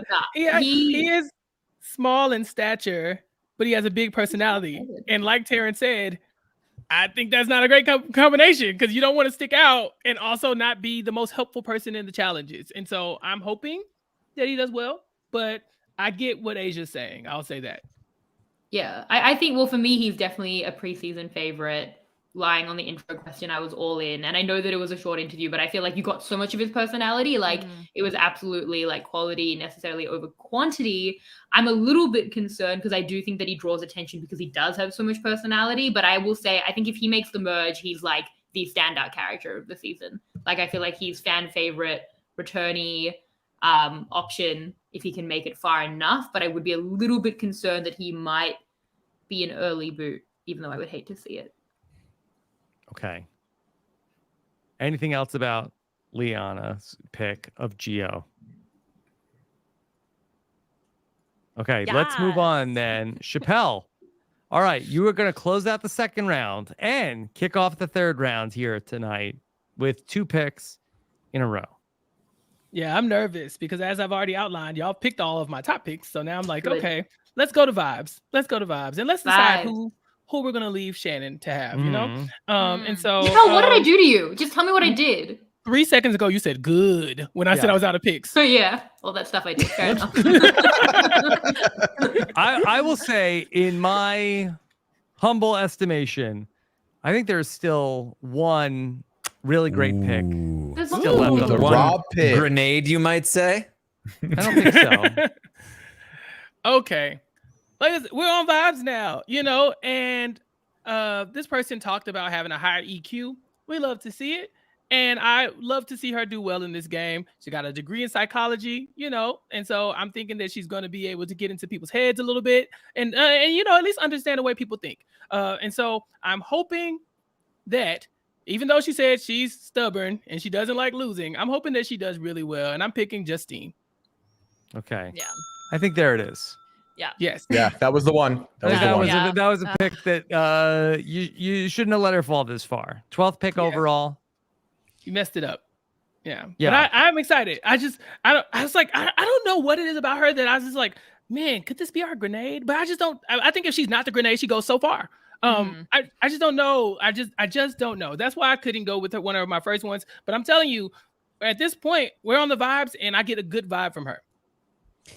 I really liked Justine. I thought about picking her. I probably would have if it came back to me at any point. My only concern really is that, like, does she seem too perfect, too threatening? Is that going to be an issue for her? We'll see. That literally was my thought. Like, she was my number one until I was like, wait a second. Is that too obvious? Like, you know, are people, I just feel like if you are especially with there being so many fans, I think that it's easy to spot the great qualities about her. So I don't know. I would just have to see it play out. But I think it's a great pick. She was the other person that I was trying to decide between. She was at the top. She was in my top 5 picks. She was somebody who just, like, again, just radiated charisma. I think she's been in a lot of different social settings and situations, especially like talking about her job, being the only woman, like, girl, I feel that. And, you know, how you have to then change your behavior to deal with different power structures. So that really stood out to me. And, you know, I don't know, she's has mutual friends with Adam Klein, right? So I'm hoping that the whole, like, you know, 7 degrees of separation doesn't hurt her here. But I'm curious to see her play. You know, a lot of these players mentioned Micronesia, and I think that might be why we're getting that vibe. A lot of them are like, remember that time when they took that idol from Eric? I think she's the one they're going to try to pin that on. Like, oh, yeah, if she's in charge, you know, like, she's going to be the new Parvati. You know, Parvati's ain't got dropped a lot. And I think if you have to just, like, pick one out of the cast and say, yeah, that'll probably be the new Parvati, it's probably her. And so maybe that's why I was like, I don't know about picking her so early. I think Aysha's right about that one. It's a little too perfect. But I think in terms of her not being the grenade, I think it's interesting that in the draft order, how it was the Blue Tribe Coco. I believe so. I don't know. Okay, Yeah. so the Blue Tribe, we've drafted pretty much everyone in like the first few picks. They're a very like consistent tribe. This Red Tribe, whose name escapes me, we still have 3 people left. She's like, you know, we've barely drafted them. So I can see a lot of other people if they do go to an early tribal council. Did we think they were going to be the disaster tribe? Yellow gives me, or the what, Baka? Well, someone's going to be a disaster tribe, but Yellow's Baka. The Red Tribe is a name I don't know, but I think she's not going to be the first boot from this tribe. There are so many other options that I think would be the first boot before her. So I don't think she'll be the grenade. So you won't have to come back from that if that would have happened. I could do it. Done it before. Bang up against Chappell. We have to make an alliance. Can't have this happen again. Okay, Rob, are you ready for my next one? Yes, Chappell, we have had 12 picks go by the board. We are about to enter round 3, aka Grenade City. Okay. Can you avoid the grenade here among these 6? I don't remember where I picked the grenade in the first season, but Zach was not in the 3rd round, right? So if I remember, I believe that it was a pick like 11 or it was the back half of the 2nd round. Okay, yeah, we're in that zone still. Because Shannon drafted Omer at 2 and thought it was going to get all the way back to her, but Chappell was in the 3rd spot and then said no. Yeah, we were there, actually, Rob. Yeah, no, Pooya wasn't then, I guess. Yeah, look, I actually picked Mike in the 3rd round. You know, the guy who came in 2nd and helped me dodge the grenade. In case Pooya forgot. I think this time, this is tougher. This is a little bit tougher. I think I want to go with Ryan Medrano as my final pick. Okay. Ryan seems nice. I think it is pretty cool that he was talking about how he had cerebral palsy and that he's going to be good representation for people in the community. I think that I didn't pick him because one, he's kind of young, but also I felt like there were people who know the game a lot better than him. He says he's a triple threat, which I guess if you say it, you kind of feel like you are, but I don't think you need to exude that energy. But mostly the reason why I picked him is because he's a big guy. I don't think he's going to go first. If you want to win some challenges, I don't think you want to get rid of him. And so if I'm trying to avoid the grenade, I think he's who you keep around just for the muscle. And then he'll figure the rest out after that. Anti-grenade pick. You got to have. You wanted to come back from the grenade. And you could do it. Again, I have to get the person who comes in 2nd as well. So I needed to make sure that I have, some backup. It's a good 3rd round pick. It's a very good 3rd round. Yeah, very good. Yeah. Shannon, who are you going to pick in the 3rd round? Do you have any idea yet? I'm leaving. I'm out. Thank you all. It doesn't matter. I'm not picking, so just let me know who I got. Oh, okay. I forgot. You all have made at least 2 picks so far. Any reason that somebody did not want to take Ryan? Ryan is so sweet, comes across as so adorable, so sweet, so compassionate. He talks about having to compensate by learning body language and really being in tune with how people are feeling. I just didn't get the strategic sense from him. I didn't get where's the cutthroat nature when you have to cut the person who could beat you in the end. And that was the piece I think that was missing for me with Ryan. And that was why I didn't end up picking him earlier, but he seems like such a sweetheart. But I don't know if he's got it in him. Yeah, you talked about influencing others with a silver tongue, which just strikes me as somebody who doesn't know a lot about Survivor.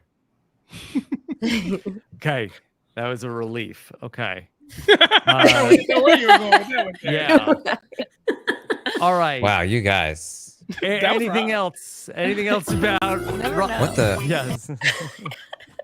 No. Why do I get that reference? Doesn't make any sense. I should know that. Yes. All right. Anything else about Ryan? Otherwise, we'll go to Liana here. All right, Liana, let me just set up the board here for you. Okay. There are 5 picks left. There is Dwight, Cody, Gabler, NECA, and Sammy. Interesting that I think we started off with 2 men in a row to start the draft, but here in the final 5, there are somehow 4 men still left. Rob, look who has been winning these seasons. 2 women in a row, So the curse has been broken and it's been reinvented. So I think that makes a lot of sense. Okay. All right. Okay. So this goes against what my gut is telling me, but Chappell did it last year. I'm going to pick a Mike in the 3rd round. I'm going with Gabler off the board. We talked about this on the B&B, but there was a quote from Casual's Corner. It's, if Frenchie went to med school, he stand. So I am picking Mike Gabler.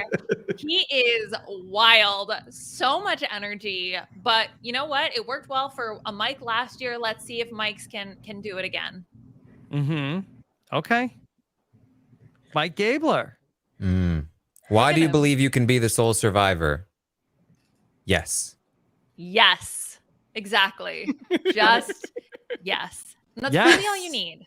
That is definitely on the person asking the questions or giving out the bio to not clarify to him that it doesn't say, do you think you can be like, just don't publish that answer or just let him know. That doesn't seem like it was really his fault that got published. But I think he's a great pick. I was hoping he would fall to me. I kind of felt like he might because he is like an outlier in terms of age and it like just seems like a bit of a different demographic for this cast. But I think he's much more down to earth than you would think. Just from like looking at him and from the whole vibe that he's giving off. He's obviously really smart. He's also a family man. Like I think that he could make some real connections. Like I was surprised by how much potential I thought he had in the interview. Obviously some red flags because he is a bit of an outlier. But yeah, I was really hoping that he would fall to me. But good pick, Liana. Yep. I think there are a ton of red flags. And yes. What do you see, Chappell? Yeah, I just listening to Mike's interview was interesting. You know, I was just like, okay, this is somebody who does know about Survivor. But I don't know if the strategy was coming through for me. A lot of their references and stuff kind of like were a little bit here and there. There were certain players that I think they were getting mixed up moments that really weren't. So I was like, I know you've seen it. I know you've seen the show. But did you really ingest it like some of these other people have? You know, some of these other people can quote, you know, Stacey Powell, you know. And so I'm like, yes, you know the game, but he is a later days individual, and we know how that often goes. And so to be a later days individual who doesn't know the game quite as much, you might get dragged a long way, but I don't know if you'll win or you could get cut early. And so those were my red flags for Mike. But he's from Houston, so you know we got to put on for our city. Yeah, he doesn't like men in skinny jeans. Yeah, he's a hater. Yeah.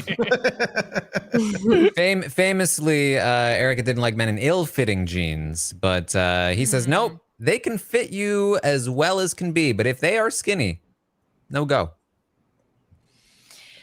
I didn't have a column for jeans in my ranking, so unfortunately I did omit Shame's that. on you. Yes, I appreciate you, Taran, bringing that up. Yeah. Okay. All right. 4 picks left. Aysha, who are you rounding out your team with? So, yeah, I have to call it audible. New information. Okay, well, let me just, I'll reset for you. They are in alphabetical order. Cody, Dwight, Nneka, and Sammy. Okay. I'm going to go with somebody who was named after Michael Scott's coworker. I mean, I'm sorry. I didn't mean to reference The Office. Ooh, rude. Pet peeve. I'm going to go with Dwight only because I think his tribe, I think he's not in a position to go home first on his tribe. I think they're going to look at him from from the way that shirt is fitting.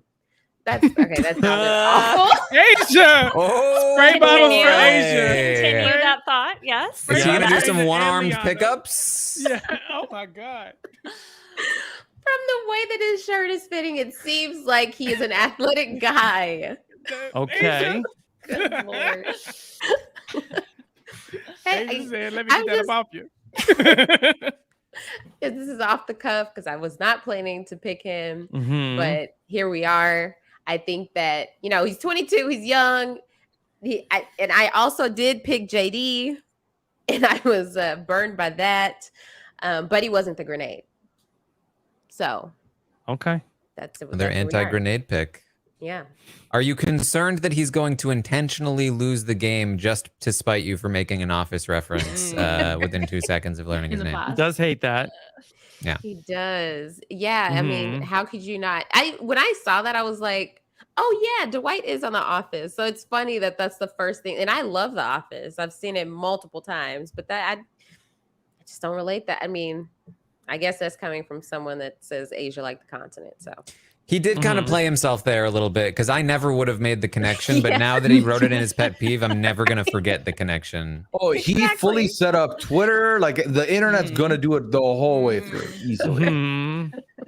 As He asked for Chappell it. liked the show, I can relate to that as well.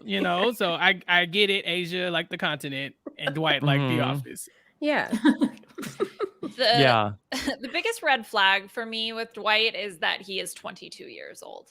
And even though he's obviously very smart, very academically gifted, he's already a graduate student, got a degree in CS, like all of that is great, but I think nothing can trump true life experiences, and I think that that's just something that he's gonna be missing, and that's something he'll have to overcome, I think, in this game.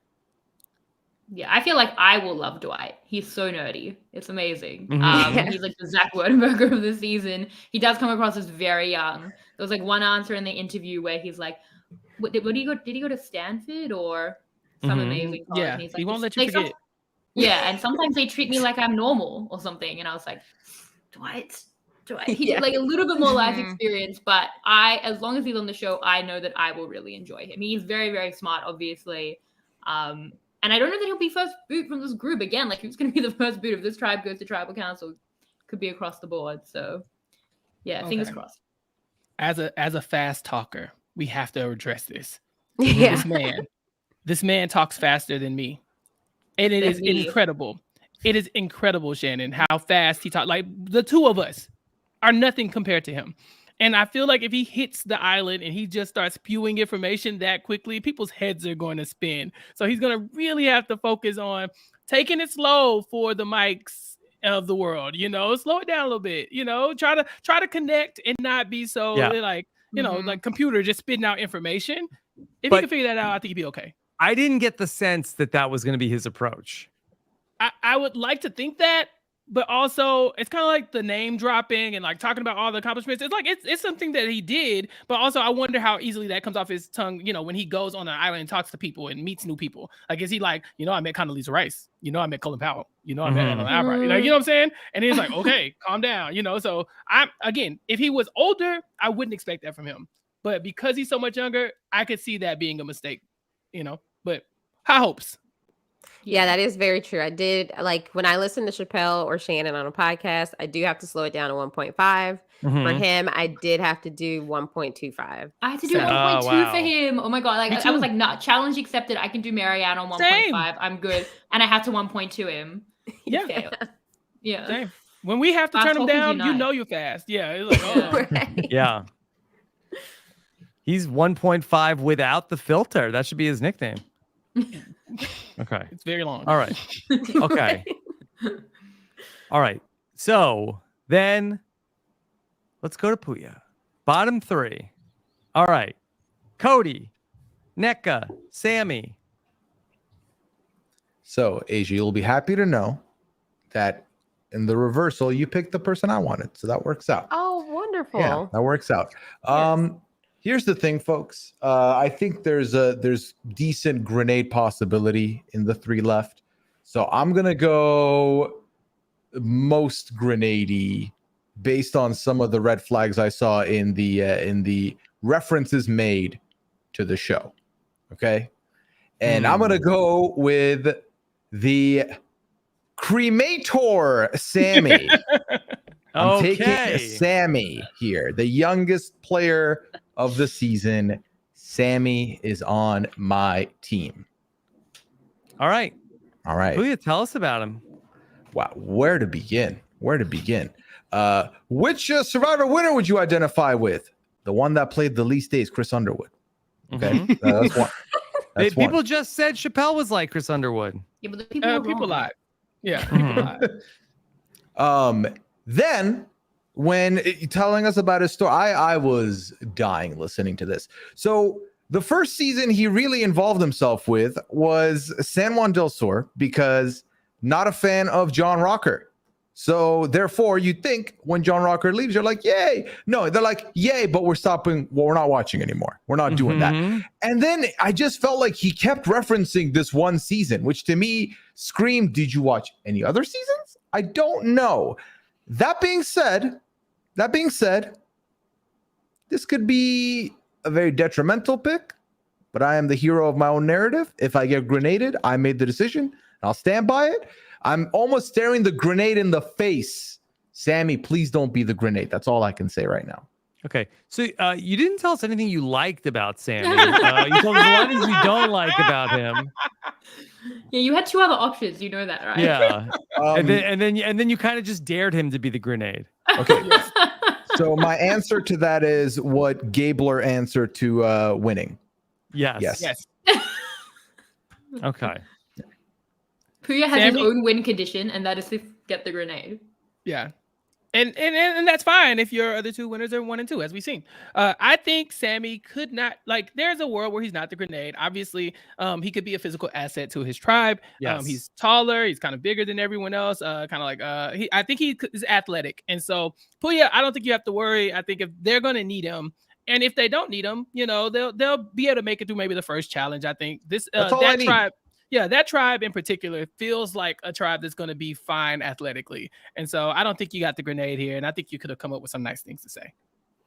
All right. Thanks, Chappell. Sammy, you're great. I appreciate you. You're youthful. I'm envious of your youthfulness.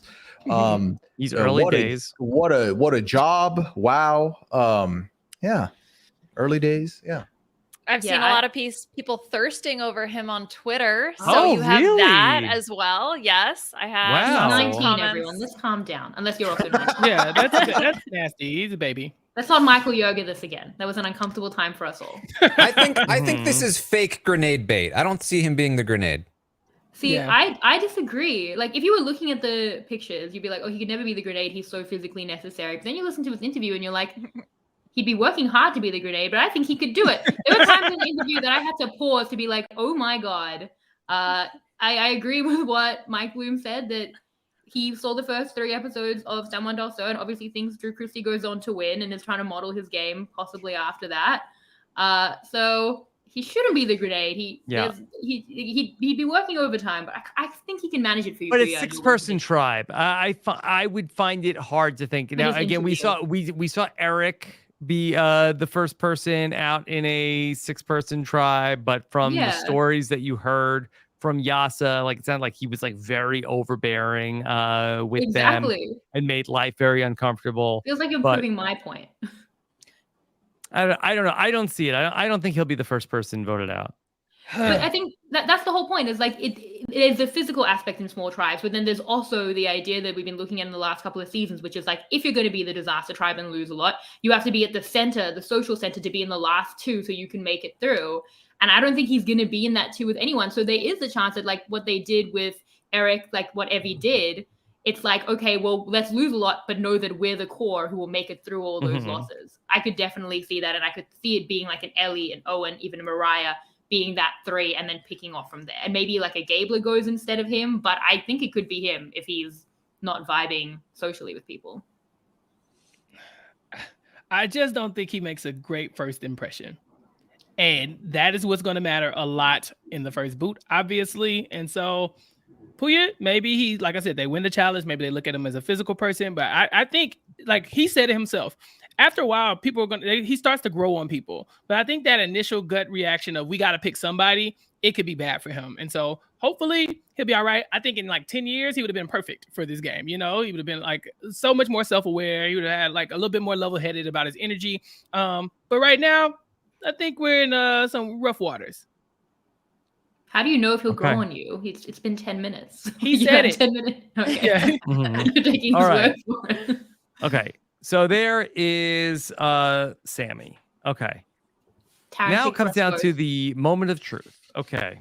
Cody or NECA? Taran will get one, and Shannon will get whoever Taran doesn't pick. All right. All right. Is Shannon. this an easy decision for you, Taran? Well, I have to gather some information for Shannon. Who do you want? Nah, not that again. I'm pretty sure we did this before. And then no. And then I gave you what you wanted, no? Yeah. And Is then that she had a what panic happened? attack. I don't remember Yeah, what that's happened. literally Rob, what replay what happened.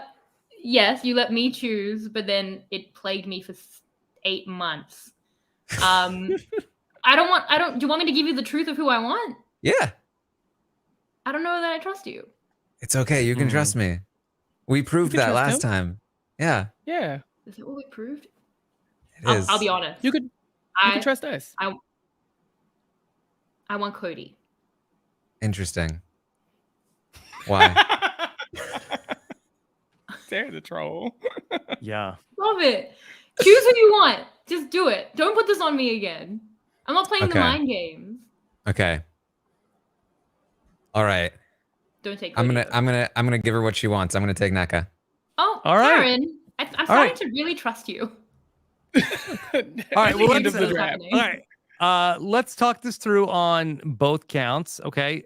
So first, Taran, tell us why you opted for NECA. I liked her. She seemed fine. Nothing like really stood out to me overall. But I do think that, you know, there's definitely some danger here, I think, for the grenade. I think that, you know, if you look at the tribe, she is the oldest on the tribe. I think there's definitely some danger here, but I've never been afraid of a grenade. I've never been afraid of that, and I feel like you know, I think that if she's not the grenade, I think that she could go far. I think that she has a very friendly face. Bryce liked her pose, and I think she's good. Okay. I liked her as well. I liked that she liked the game within the game. Also a big fan of the game within a game. I think that the red flags for me with her were just the really bad at lying part. That makes me a little nervous. I felt like also she very much screamed like community and like we're in this as a team. And again, just lacking that like any type of cutthroat nature. I didn't really see that from her. But in terms of if she can get past the first couple stages of the game, I think socially she'll do quite well. Yeah, I think that considering Lindsay could have been like a winner pick for me, but then had to fall due to the whole mom issue. Like NECA, I think like there are maybe other issues, as you're saying, like doesn't know the game as well. The whole doesn't want to lie, the whole teamwork thing, and then has the mom issue, so she would fall pretty far. I still would have chosen her before Sammy, but I think definite grenade potential could be an outlier in that way, like the mom type as well, and then also doesn't know the game as well. So like that was a lot of red flags. Yeah. So just going back to your pick, Taran said to you, okay, you pick what you want. You said you wanted Cody between Cody and NECA. Was that more of a that you feel good about Cody or that you don't feel great about NECA? Yeah, I told the truth. Crazy. This gameplay coming into the draft. It's really like the evolution of the draft of strategy is really, I think, just something happened. But it was trust me. No, but true. It was more that you were feeling bad about NECA than you were feeling good about Cody. I mean, I would have ordered it for me like Cody, NECA, Sammy. So yeah, it was like a combination of both. I think Cody's again more down to earth than he should be, given like. We'll talk about Cody in a minute. I just wanted to NECA, yeah. I mean, yeah, I think that I think she has more grenade potential, definitely. Yeah, I think, yeah. And in terms of like my choice, not only did I just give Shannon what she wanted, but also, I do think that that Cody much less likely to be the grenade, but I also feel like personally less likely to win the game. I don't know. I think they both have an uphill battle. Mm-hmm. I don't know that I'd say that she's like much like considering how much. I wouldn't say she's much more likely, grenade. But yeah. Yeah, she's much more potential to be the grenade, I feel, and not for me much more at all potential to win. Yeah, the ratios here are off, but you know, I'm here to gamble. All right, we'll talk about Cody in a second. Let's just anything else about NECA? Yeah, she says a lot of stuff in her bio about like what she wants to do. Like she knows that she can like, you know, influence others to make a decision, that is their idea the whole time, that she can do like what was it, that she's resilient and she can accomplish anything. It's great mindset. But if you also plan not to lie, then that's going to be difficult to accomplish. I think she knows how, like what it would take to play a good game, but I don't know if she can execute it. And then, yeah, all those other things she does have going against her. So it'll be difficult to see, you know, I mean, she does idolize Suri, but she did name drop Suri. Big positive. You should. Everyone should. Literally everyone should start off with the word Suri and then talk about themselves. Which and she did. She said Suri. I think the problem here is that if she idolizes Suri and she's the older black woman on her tribe, then people might get Suri vibes and then turn on her very quickly. You know, like I think it's very hard to be like, I'm like Suri, and then you're standing there like with that face, looking so like smiling and happy, and people are like, you are like Cirie, you know. And so maybe that's it. I just feel like the red flag is like for the grenade potential is like on her head, like a big red hat, you know. And so it's like I don't know if that is something that I can avoid, you know. But is she like Cirie as well? Because Cirie is so cutthroat. Like lying is the whole point with Cirie. Like she's like a master manipulator. So for me, it's then the red flags of like, I don't know that that's true. And I'm also concerned that you think it's true because then that's not super self-aware because Cirie's not just like the most likable person. She also was so cutthroat and strategic. So I don't actually know that I see that as much. NECA doesn't want to lie. When I spoke with Cirie after she did Snake in the Grass, she was upset she didn't get to be the snake. Amazing at lying. Yeah. It's like maybe you're missing the core of Cirie, you know. Look, like, sometimes you just need to be tested, you know, to find if you can truly succeed at being king. Survivor winner. Okay. I feel like Taran's strategy here was brilliant because it's the last two picks. They're both grenade-ish. This way, if he gets the grenade, he'd be like, I did the heroic thing and I gave Shannon what she wanted. I took the grenade. But then if it doesn't happen, he's like, well, look at me. Look at me. I'm giving people gifts and I'm fine. It's a great thing you can do with the last two picks. So I think this is important also. And also that I think a good lesson here is Taran came away from a debate about the last two picks in the draft and did not volunteer to do anything crazy or eat anything to prove his point. Yeah. Pooya, that feels targeted. You make it sound like Ahmad took 45 minutes to make a pick. I was like, let me spice in the deal. Maybe he'll bite. Maybe he'll make a pick. No, you bite. How does the chapstick taste? All I know is one of me or Melissa's winning that draft, and Ahmad is going to come up goose egg that night. So I'm fine. I feel like the story of this draft is that I'm just trying to be a good guy, just trying to do the right thing, and everyone's always just assuming the worst about me. Taran, don't you tip your fedora, Taran. Don't you do it. Don't you do it.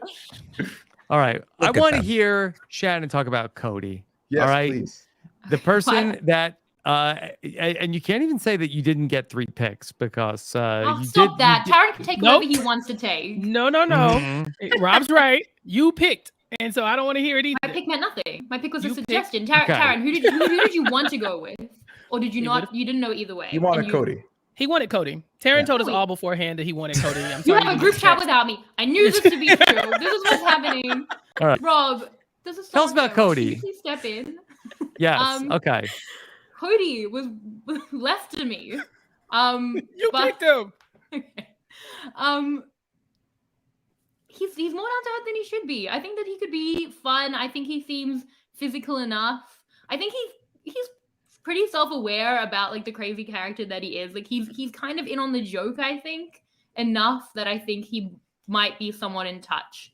I don't think he's fully delusional. He said on the commercial he already spent some of the money.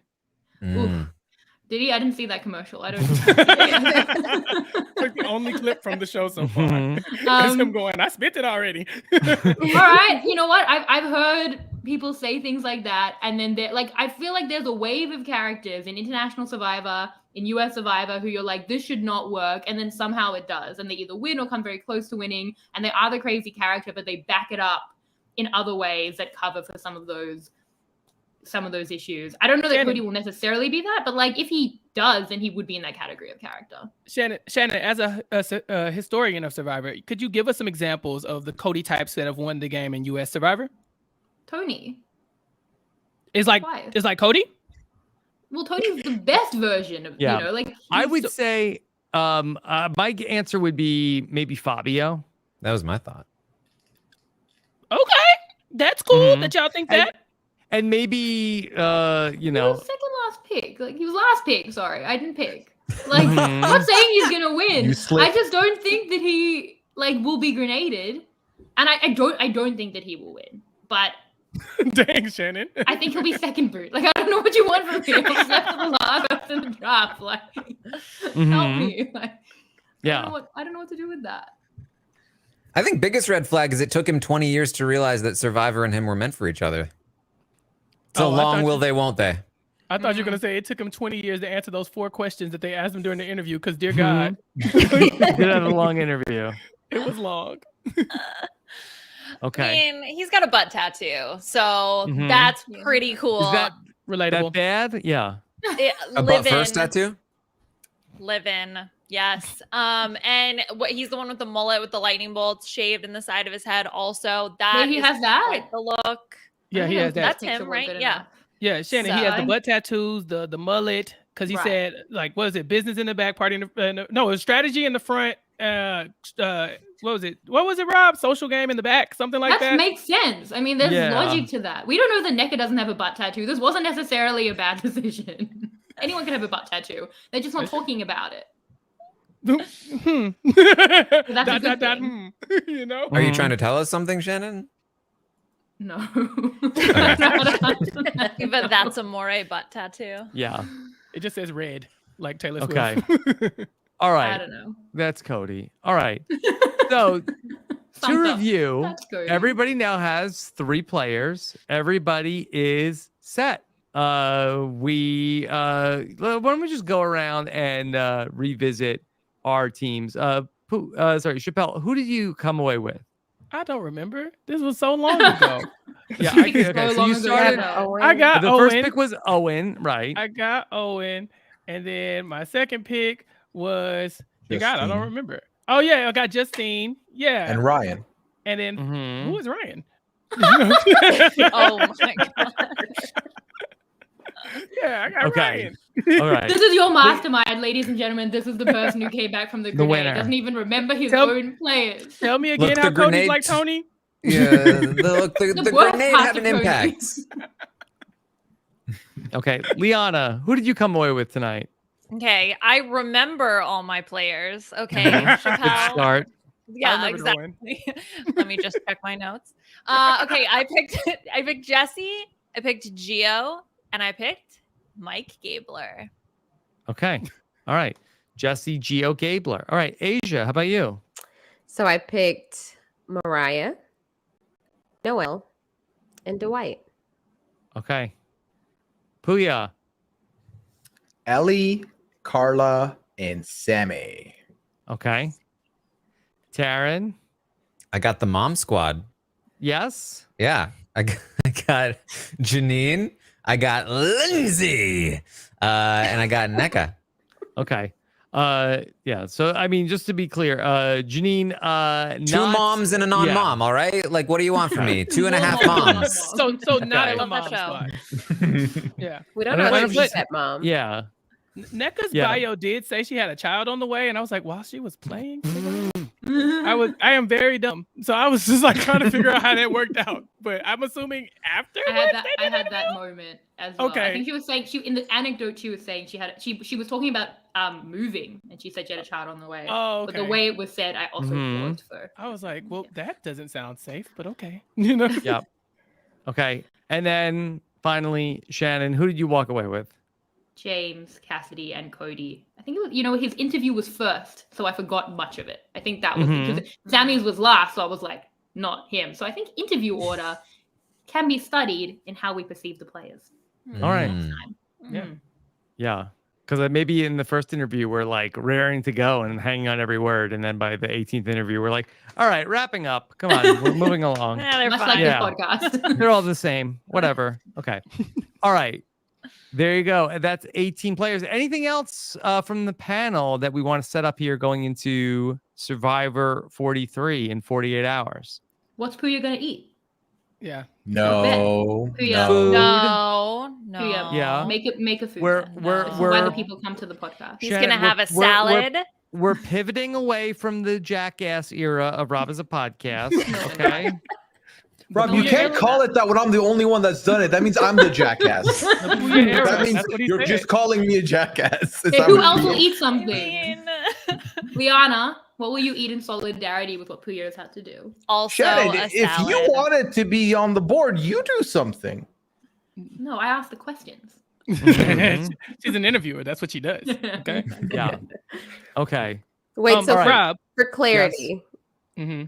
it's the first person that goes home with the first tribal council on the from premiere? the Or if they losingest quit. tribe. Well, if there's the tribe who like got last. But then do they get lost? No. Or does What one if tribe two get people lost? quit at the same order time? Of tribal Okay. order of Yeah. tribal Rob council. will break the tie. The if tribal anything. council that you see first is Okay. the tribal But sometimes council they in switch the question. order.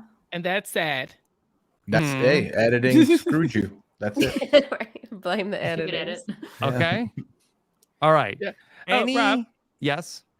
How did you? I mean, you. I heard you played Survivor once upon a time. You know, what did you think about these tribes? Just looking at the makeup of each of them, because I think last season it was very clear that there was one that was far beyond like the rest of them as far as like losing possibility when it comes to the challenges. There were tiny people on that tribe, and then we had another tribe with Jonathan and Lindsay. Do you think we have a tribe that could potentially dominate in the pre-merge? I don't think it's lopsided in the way that season 42's tribes ended up being lopsided. So do you feel like that there's one tribe that's really like head and shoulders above? Not like in competition wise. I think the tribe with Owen was like, for me, the tribe probably with the most winner like potential on it. Sam, could you pull up the tribes and we could take a look at them real quick? Yeah, but I didn't think, and I didn't think there was like anyone that just stood out as like they're going to lose, and I think that was one of the reasons why we avoided the Blue Tribe last season. We just felt like their time is probably running up with these challenges. Like eventually, I remember they almost drowned in that ocean. I mean, to be fair, almost everybody Everyone did. drowned. Yeah, but hopefully they don't do that again. But I couldn't see any of these tribes going down like that. I think they all have a fair shot. I think the tribe with the most amount of players that I drafted is going to be the most successful. Baka, yeah. Here's the Baka tribe. We have Coco. Taran, you literally have one person from every tribe, Taran. That's what I meant. Yeah.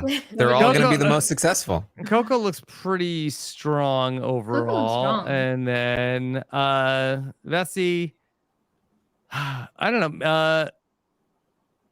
I think that it's pretty evenly matched. I don't really see. Maybe personality-wise, one might be like a little bit more train wrecky than the others, but I think that there's not anybody that looks like they're going to be headed to a bunch of tribal councils based off of physicality.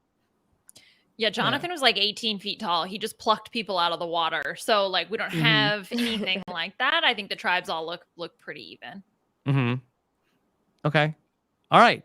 So unless anybody else has something to add, let's leave it there as we head into our 2-hour Survivor premiere coming up on Wednesday night. The know-it-alls, I know I said 9:15 earlier. It is 10:15 after 2 hours of Survivor.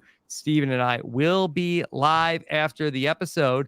Also this week, we will have coverage of the premiere of The Amazing Race 34. I will be recording with Jessica Leese and Mike Bloom that podcast early Thursday morning, so be on the lookout for that. And then it will be a very busy Thursday on Robinson Podcast when I will have an exit interview with the first team eliminated from The Amazing Race and an exit interview with whoever has made somebody a grenade on Thursday. So be on the lookout for Survivor exit interviews. And then also Big Brother Thursday night and a recap with Zach Wertenberger, all on one of the busiest days in the history of Robinson Podcast on Thursday. Don't miss any of it. Subscribe to Robinson Podcast. Head on over to robbinsawebsite.com/subscribe. And I told you at the top of the show, we're going to donate $2 to the Boys and Girls Club of America for every new subscriber here in the month of September. So let's see. Maybe this was a very bad idea for the bank account of Robinson Podcast, but a very good idea for some boys and girls and children across the country. So subscribe to Robinson Podcast, robbinsawebsite.com/subscribe. Okay. All right. Let's hear what everybody else has going on. Let's start with Shannon, who we got to last. Shannon, what's coming up for you these days? Not a lot, honestly. I feel unbusy compared to the rest of the panel. We did just have Survivor South Africa. I'll retroactively plug that and say, at this point, I'm imploring you to watch Survivor South Africa. It is so good. If you care enough to be at the end of the Survivor draft, you obviously like Survivor. Survivor South Africa just had an all-time incredible season as a returning season. Hop into my DMs. We'll work out what and how you should watch because it's truly worth the ride. It is exceptional.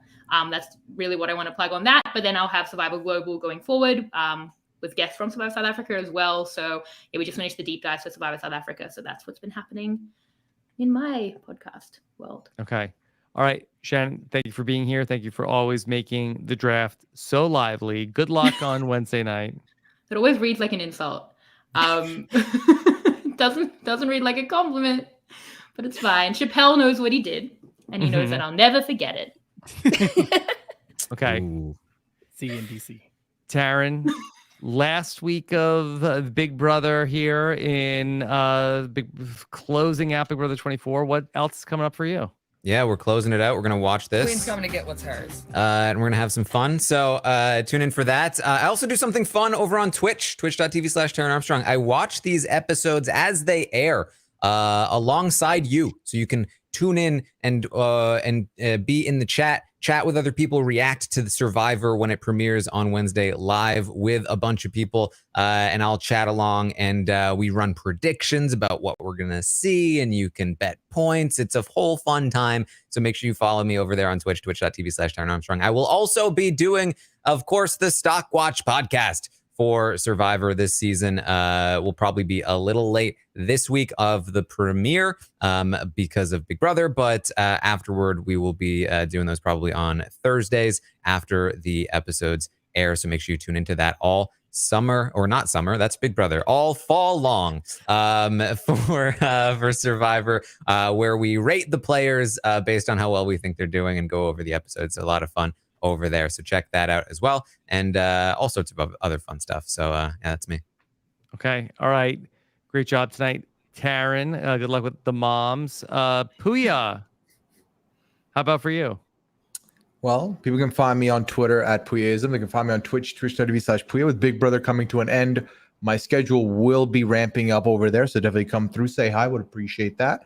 Podcast wise, 90 Day Fiance this week. I have a guest that is an amazing guest.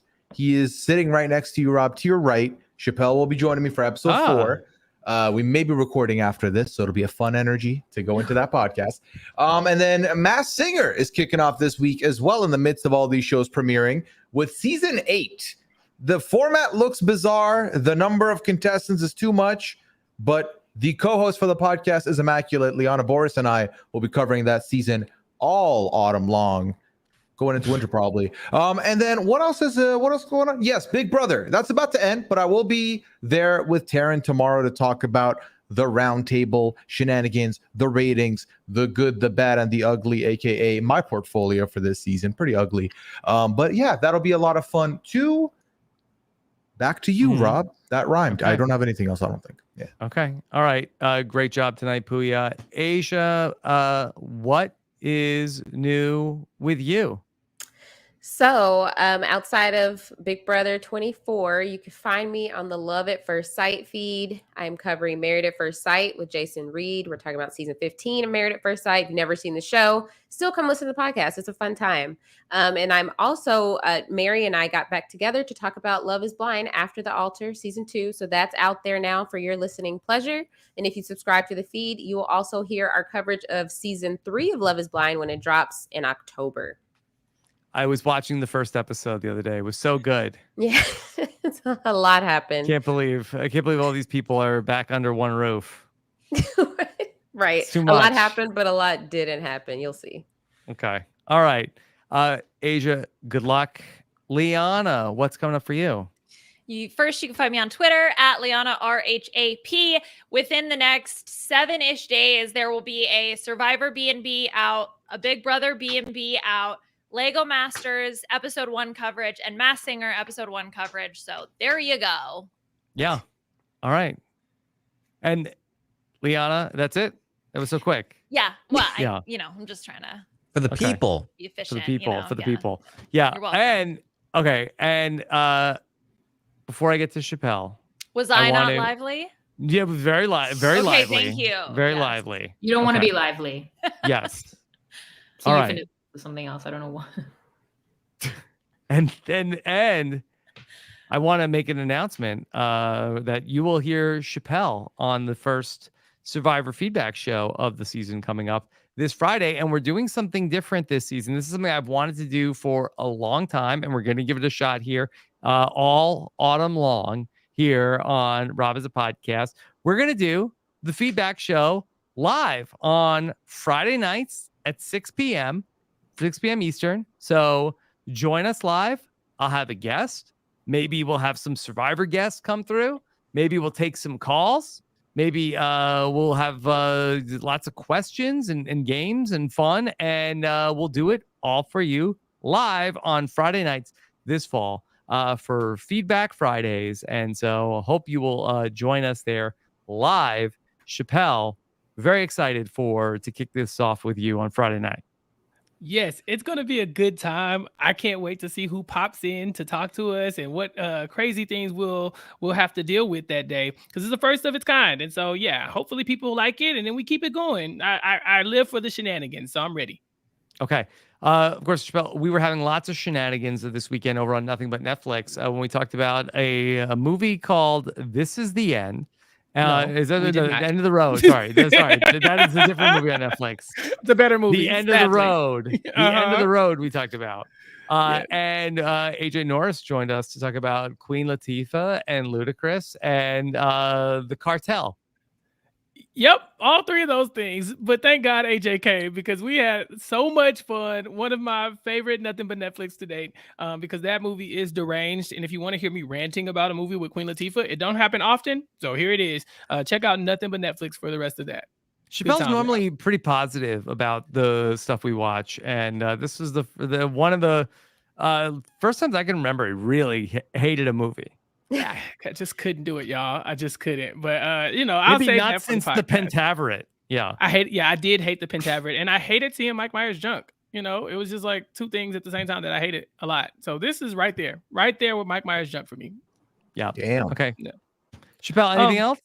Yeah, I got a lot going on. I think Lyanna forgot that she and I should be doing the recap of the recap this week. Is that correct, Lyanna? How could I forget? Thank you, Chappell. Yes. Yes.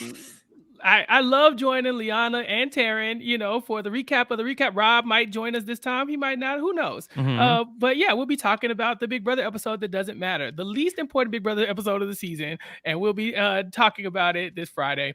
Also, you can catch me on the Never Have I Ever by Silent Podcast on Silent Podcast. You can subscribe to that wherever you want. And you can hear Sasha and I talking about season 3 of Never Have I Ever. We also, as Rob said, talked about End of the Road, but we also have another episode of Nothing But Netflix coming soon. So if you don't want to listen to talk about that, check out this week's Nothing But Netflix. It's going to be a great time, I'm sure. As Pooya said, 90 Day Fiance coming. I'm still on post-show recaps talking about The Walking Dead, because like International Survivor, it will never end at all.